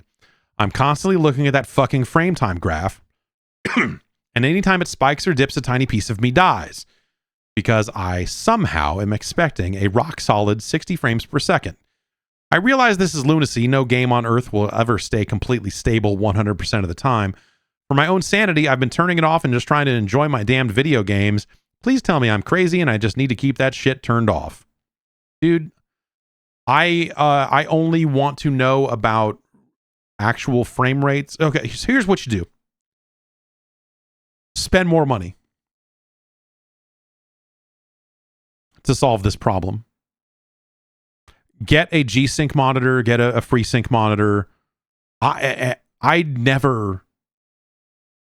don't give a fuck what my actual frame rate is, because I never notice it anymore unless it gets really bad, and then it's like, oh, what the fuck, like usually it's something else stuttering and you're like, Jesus, what's happening here? But by and large, spend more money, run your games at, you know, hundreds of frames per second.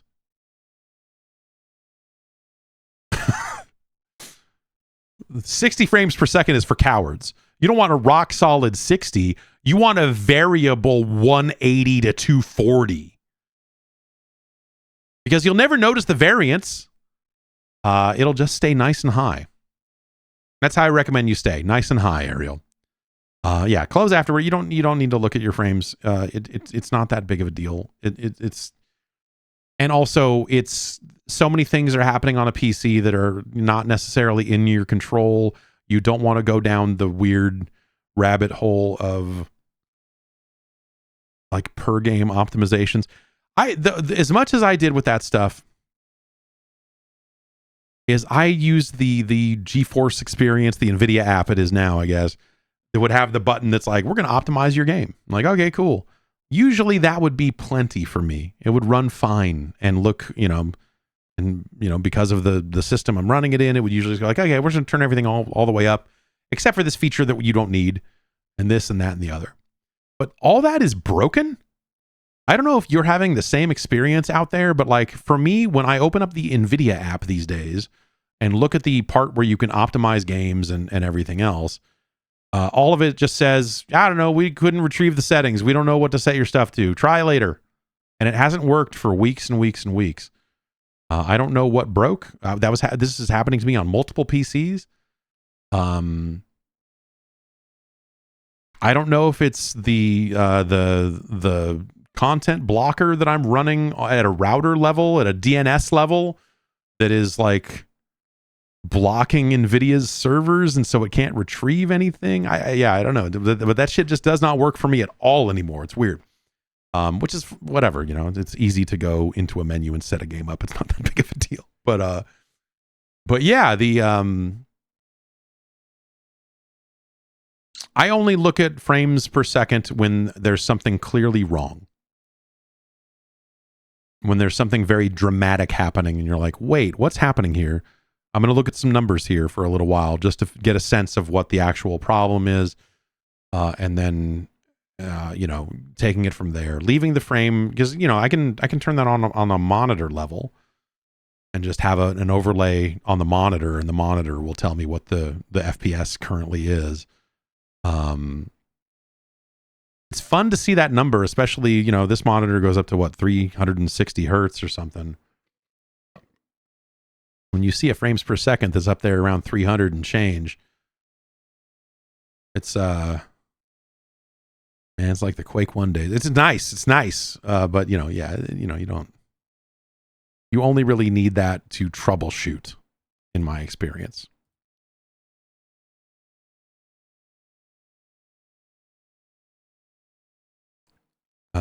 Alice from the UK writes in about Concord. With millions being dumped into Concord, do you think that there's a world where the assets are reused? The maps I played fit for a Destiny PvP map perfectly, and the Destiny PvP sickos haven't had a new map in over a year. Would Sony ever want to refit it, or will anything vaguely smelling of Concord be lost to time?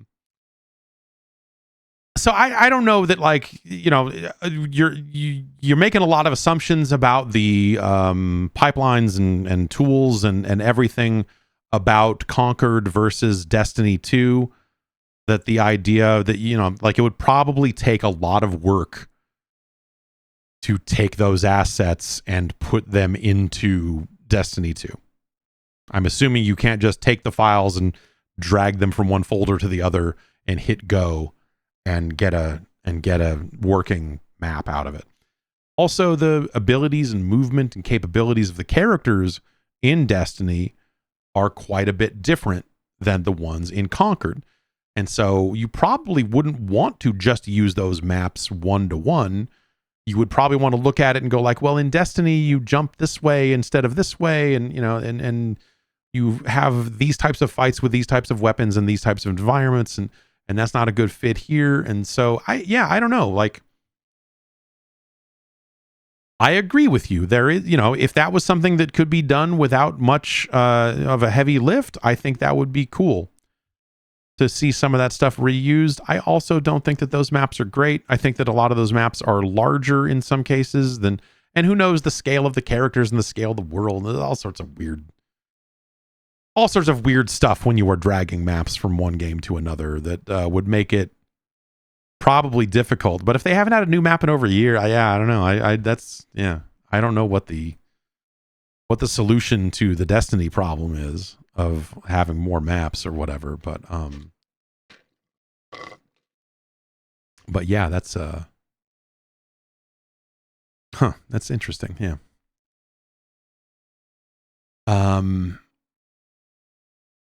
Jim from the Gold Coast, Australia,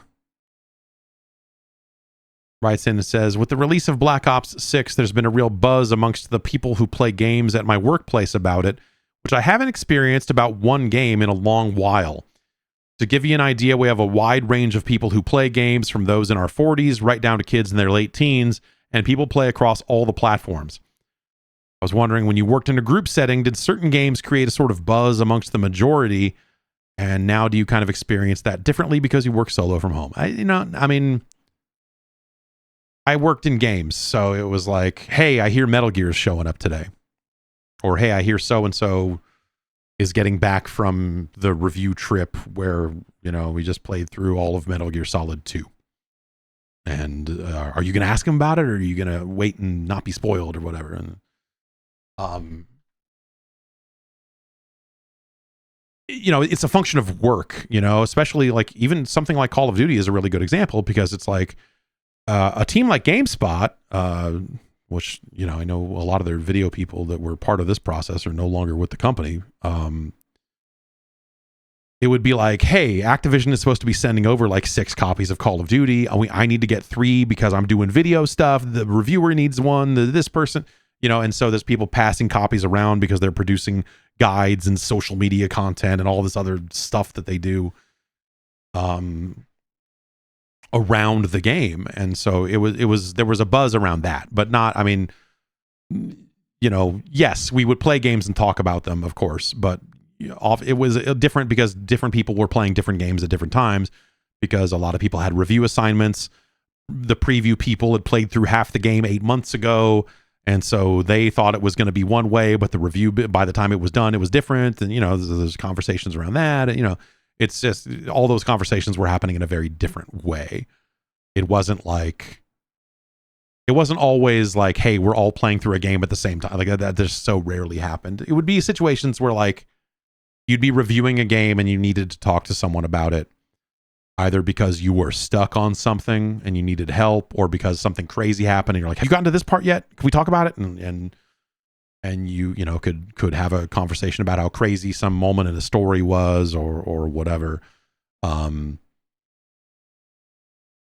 yeah, it's not the same, you know, that's all part of the job. So it's not a water cooler, hey, how's it go? Y'all we're playing Call of Duty, you know, there were teams outside of the editorial team that kind of were that way. Like there was a wide swath of people that would get together on a regular basis to play Mario Kart on the DS up in the kitchen. And so they would send out an email and they would all get together and do that. And I'd go like, what are you people doing? It's like, what are you doing? Why are you doing what? Okay. All right. That game is 9 months old. What are you, we are like, what are you doing? So yeah, I don't know. It was always like that, but like, yes, there were other parts of the company that were very much into that sort of stuff. But I think the editorial team was just so fucking all out all the fucking time. There was always another game showing up. There was always another trip. There was always another, you know, like we weren't, we were on to the next thing.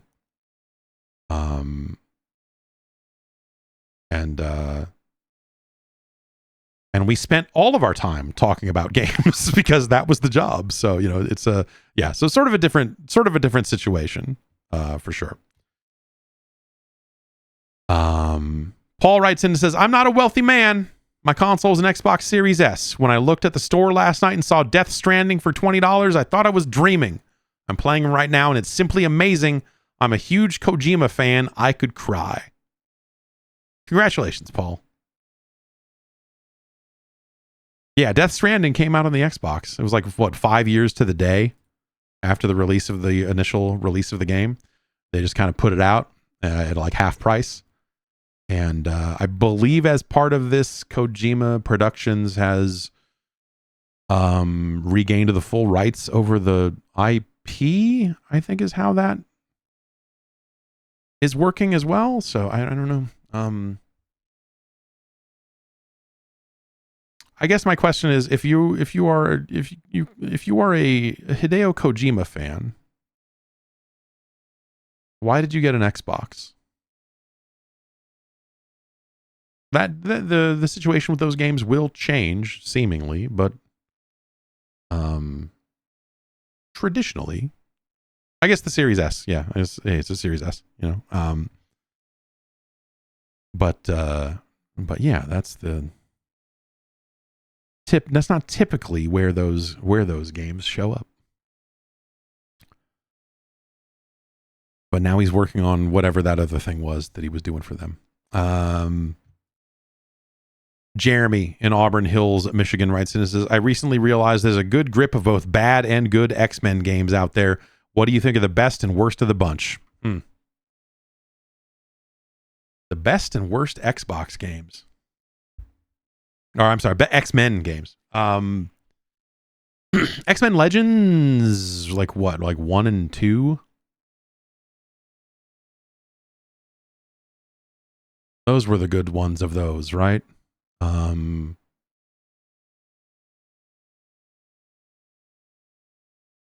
The worst X-Men game is the Uncanny X-Men for the NES, I think. It almost certainly has to be. There's, what is that? There's the X-Men game that Silicon Knights made, right? That was supposed to get pulled from shelves over the big Unreal lawsuit they ended up in. I don't know. There's been some rough stuff over the years. Remember those fighting games they were doing for the PlayStation that were real? Because, you know, kind of after Capcom had its time with the X-Men games.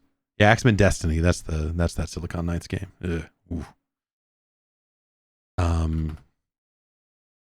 X-Men Mutant Academy that Paradox did. And they did a Mutant Academy 2 as well. Like, yeah, those games were real weird. They were weird because they kind of came after the Capcom X-Men games defined X-Men as a fight, you know, as a fighting game.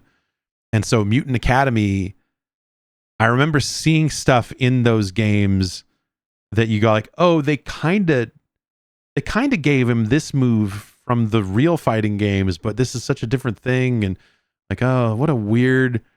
And Paradox, of course, is the company that made Thrill Kill, as well as Wu-Tang Shaolin Style, of course. And so they have a weird concept of what a fighting game is in the first place. So yeah, that stuff is an X-Men Next Dimension. They made a third one. That was a PS2 game. Those are neither the worst or best X-Men games, but yeah, that's a fucking weird one. Yeah, I have to say Uncanny X-Men for the NES is probably the worst I can think of, probably because I played it recently, but it's hard to imagine anything being worse than that. As far as best, I don't know. Like, as much as the Marvel and X-Men fighting games are like great games and fun representations of the X-Men, they're fighting games. You don't do what the X-Men do in those games. And so, like, they're good fighting games. They're not necessarily great X-Men games. Because the X-Men are out there doing things and fucking going on missions and flying on their fucking jet and doing shit. And so the fighting games are very reductive. You know, it's just like, well, Wolverine is fucking sick in this game. But it's not an X-Men game the way I think the spirit of this is really asking. But yeah, it's probably X-Men Legends, right? That's what? X-Men Legends 2, maybe? Rise of Apocalypse. I remember thinking that game was fucking real good.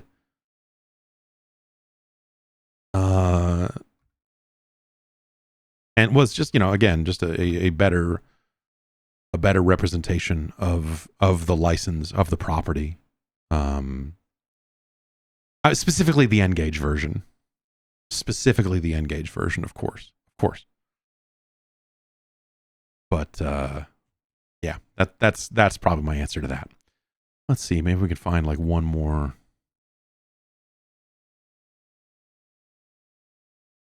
Josh in New Jersey wants to know what I think about Jeff Jarrett. I don't. And wrote like a mini history of Jeff Jarrett's time on national television. I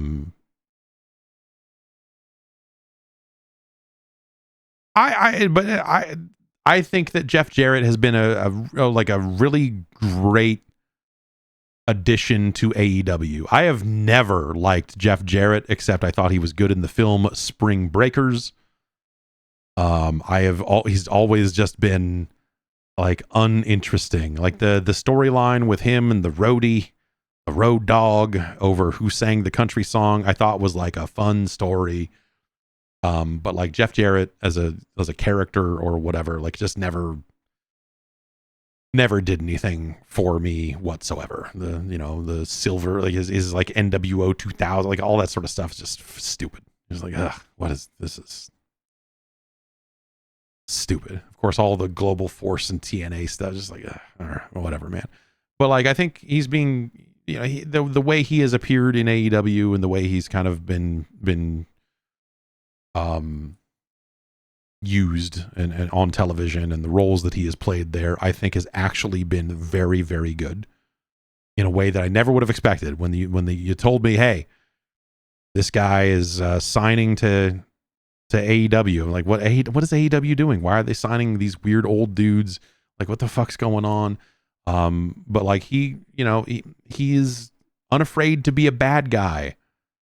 And now in his role as like a weird kind of old timer good guy, I think he's actually like doing really good work there too. It's very surprising after all these years of seeing Jeff Jarrett kind of just everywhere on television in these roles where you're just like, I don't know, why is this dude in this match? Why is this dude, why would they ever call this fucking guy the chosen one? This is so stupid. Like, this is embarrassing. What are we doing?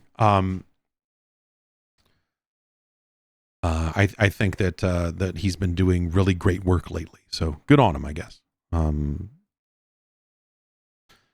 Let's see here. Ian from PA says sports games used to be cool. You're right. They used to be. I've been getting into football somewhat recently. My family was always into it, but I only started watching around 2019. This year I decided to pick up Madden 17 and 25 out of curiosity. While they can be kind of fun, they're not amazing games. They seem a bit shallow, like more of a product than a game with how they get shoved out every year. It made me think about the history of sports games. All I ever hear from the big studios, these yearly games like NBA 2K and FIFA, etc. When I hear about sports games from the 80s and 90s and even the 2000s, they seem a lot cooler and more innovative. It seems like there was a lot more competition and more of a divide between the arcade and simulation subgenres. So the question is, were sports games truly cooler in the 80s and 90s? Yeah, absolutely. Yes. Yes, they were.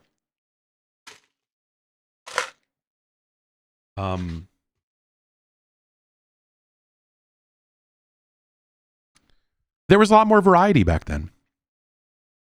And so you could have it both ways. You could have, games were naturally less complicated 30 years ago than they are today, just for technological reasons. And so, you would have a lot of liberties being taken with the rules of these games. Fewer players on the field and whatever else. And so, a lot of these cases, they would emphasize the action and have faster action and harder hits and this and that to kind of pep things up. NBA Jam is a game that exists on the back of games like Arch Rivals, which, was a basketball games, with dudes with spiked mohawks punching each other and all this other ridiculous shit. And, you had opportunities for games like Blades of Steel and Double Dribble and whatever else that would take out all the fucking rules. You didn't need to know a zillion fucking things about a sport to play the game. You could play a basketball game, just, I'm going to throw the ball around and do this. And, maybe you'd occasionally get a penalty called and you go like, I don't know what happened there. What is that? What is reaching? What is hit? What did I do? Did I hit the steal button too many times? Like what? I don't know what happened here, but it wasn't that big of a deal. You would just continue to play. And so there were a lot of great football games that, had real players and real teams and whatever else that were, not necessarily arcade style, but were still very approachable. Madden was very approachable in the 16-bit era. I think Joe Montana's games were more approachable and in some cases better games. Sports Talk Football is a hell of a product. Hockey. They did amazing work making hockey games in the 90s that were fast, like super high speed games. You didn't necessarily need to know a ton about the rules of hockey because you would just turn off line changes or they'd be off by default. And you would only have to learn about icing. And occasionally if you hit a guy too hard, I don't know, it just felt like a dice roll. Like, oh, that's a penalty.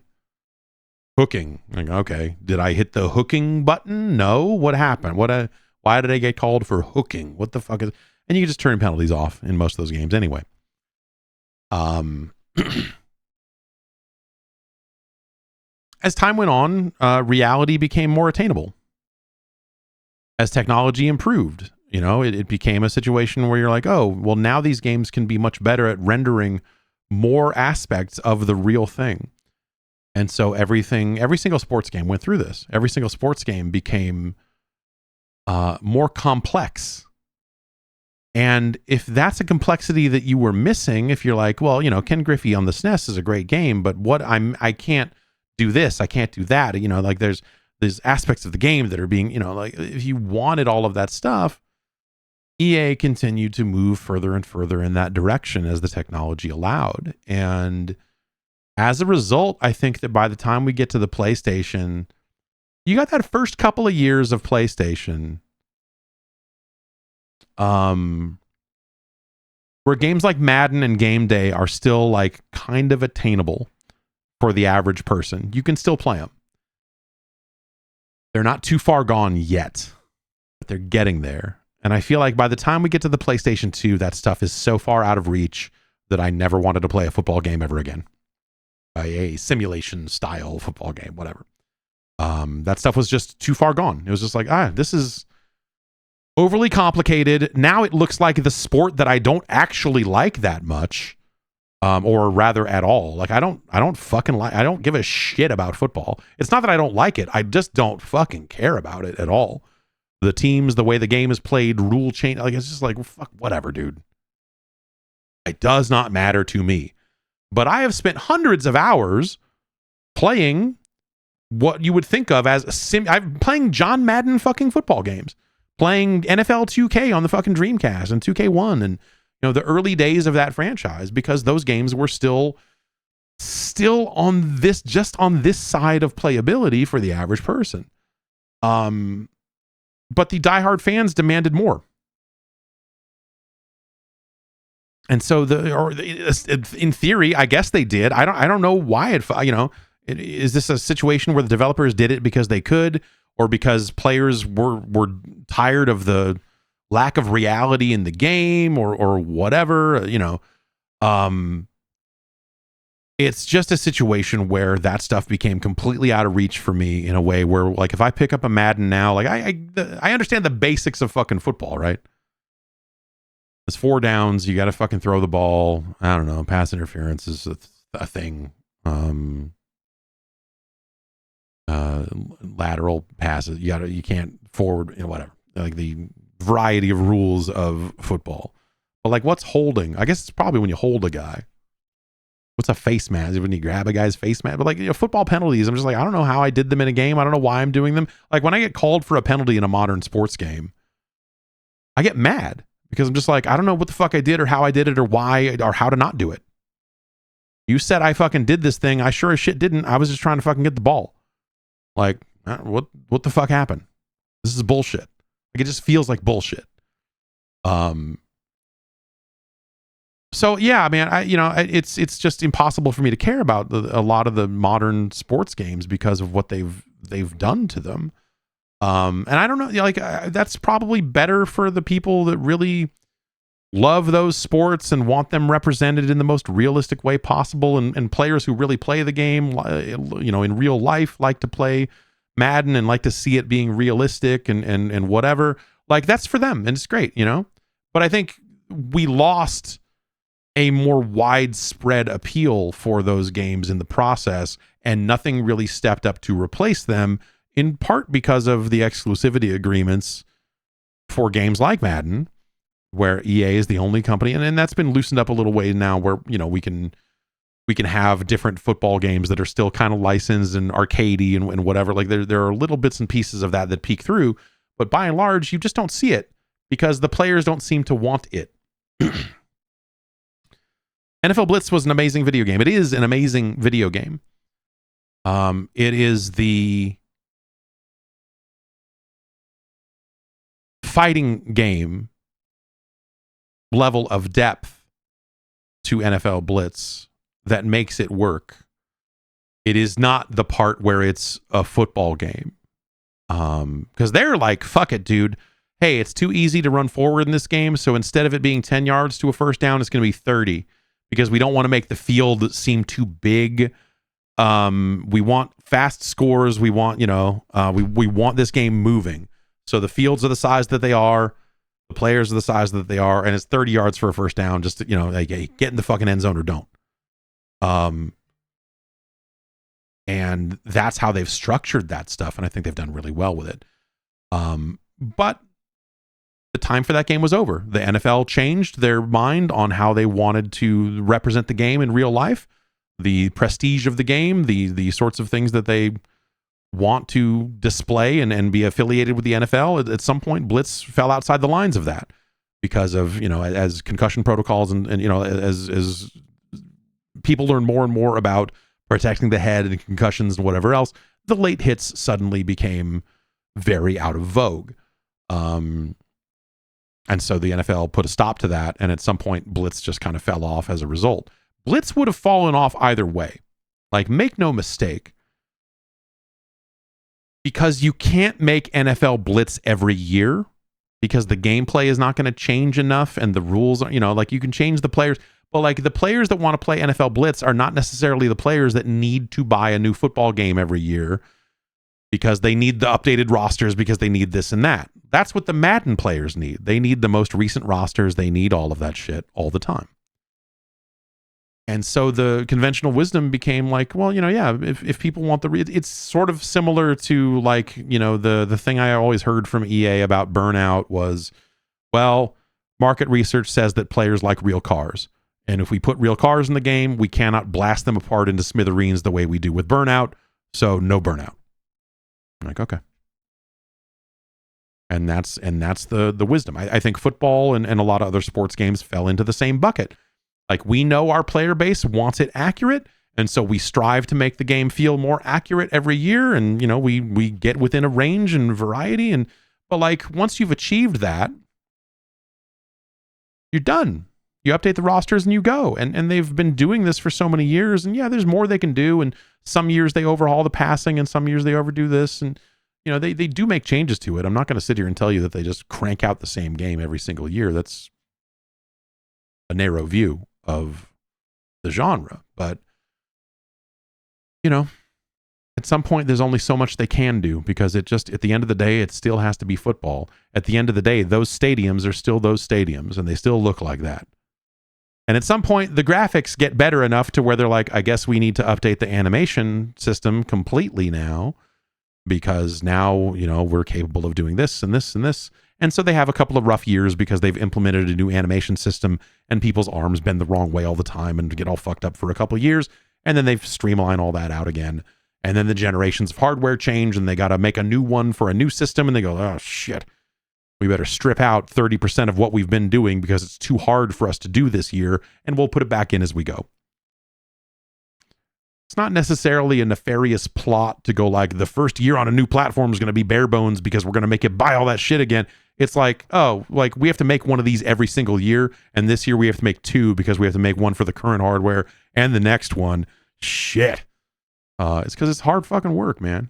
It's backbreaking fucking development work that doesn't take a break. What kind of break do you think the Madden team gets? They ship a game and I'm sure they're like, okay, well, we already have our list of things that we wanted to do this year that didn't make it in. So let's start with that. What are we doing? Let's get this nailed down. Or they're, even 3 months before Madden ships, they probably already know, here's what we're targeting for next year. And maybe they even have a rough idea of what they want to do the year after that. I don't know. I don't know how far they plan ahead on that. If they just go like short, medium, long-term goals for the game and then go like, okay. Like with the game ships and what do? Take like 2 weeks off, 3 weeks off, and then they're right back at it? Or is like half the studio already in pre-pro on the next one And they're like, okay, all right, we're rolling off of the one that just shipped and rolling on to the next one. Let's go. And more of the team just rolls. Oof. It's rough stuff. You got to give it to them. For even being able to get a goddamn game out in the first place. But yeah, so, I guess long story short, I think there's technology and the ambitions to duplicate real sports, I think sucked a lot of the fun out of them for the average player. And there's an audience for those games, but I think that's a set audience. I don't know if it's still the same way, but I feel like it used to be that, like, when they shipped Madden, they knew within, not that many units, they had a pretty low variance. They knew what their week one sales were going to be. They could look at pre-orders and go, oh, this means we're going to sell X number of millions of copies by the time the year is done. This is how many people are interested in the game this year. It's going to be this, it's going to be 98% of what we sold last year. It's going to be 109% of what we sold last year, whatever. We're growing, we're shrinking a little bit, but it was always within a certain range. Because at the end of the day, there are only so many football fans that want to play football games on a video game machine. There are only so many PlayStation 2s or 3s or whatever out there for them to sell to. And so they're able to look at it and go like, okay, what's this? What do we do? What did our numbers move in a good direction? Did our demographics move in a good direction this year? What did we do? And so they know already when does this game go on the EA subscription service for the lower tier people? When do we put this on a Game Pass to, because like the season's over and whatever, who cares? We'll put this out and hopefully that'll suck people in that might buy the game then next year. And so this year's game becomes an ad for next year's game. And, like all of the stuff that they do is all seemingly very well researched. And, they have decades of data at this point about how it goes. And, the markets change as they go, of course. But I don't know. Those are numbers and problems that they've been staring at for a very long time. And so so I'm sure that they have it down to a science that unless they really shit the bed and word of mouth goes real south, that they know when that thing's gonna happen. They know how many players out there bought a PlayStation just to play College Football 25 on. They probably have that data of like, oh, how many new customers did we gain into the EA ecosystem with college football coming back? I bet it's I bet they're fucking psyched because they get to do something new. And like, oh, we got a new data point back in the fold here, and it's all upside. So yeah, I don't know. That's just kind of, that's what happened to sports games, right? I mean, the business became a different business, and they're appealing to different crowds of people, and I feel like I have been iced out of that genre completely. I'm not bitter about it, but I think a lot of players just got left out in the cold by sports games changing that way, and nothing stepping up to pick up the slack in a meaningful way. And I think that's a shame, but that's just how it goes.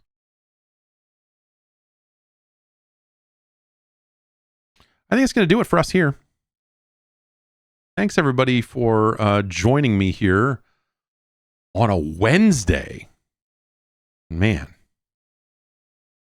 Yeah, it's weird to have the power out like that for a full day. We just kind of hung out in the dark, me and my 3-year-old boy, running around, goofing around. And him constantly saying, I want to watch some TV. Like, we still cannot watch television. Here's why.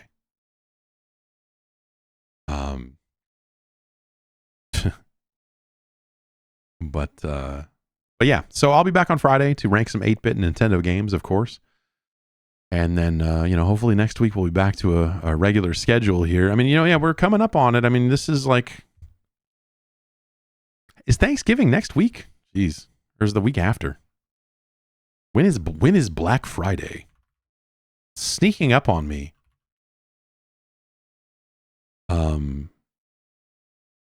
Okay, it's the 28th, so we got a couple of weeks here. But I mean, what, like Stalker's out next week? And then Indiana Jones is a few weeks out here, and yeah, we're kind of coming down to it in terms of video game releases. Crazy that we made it through. Well, we'll see. I don't know. There's still some year left, and we'll see if we'll make it. But hey, we made it through most of it. But yeah, we'll be back next week with more podcasts. Back on Tuesday, back on a regular day, regular time, all that sort of stuff. So come on back through, and I will see you then. Have a good one. Bye.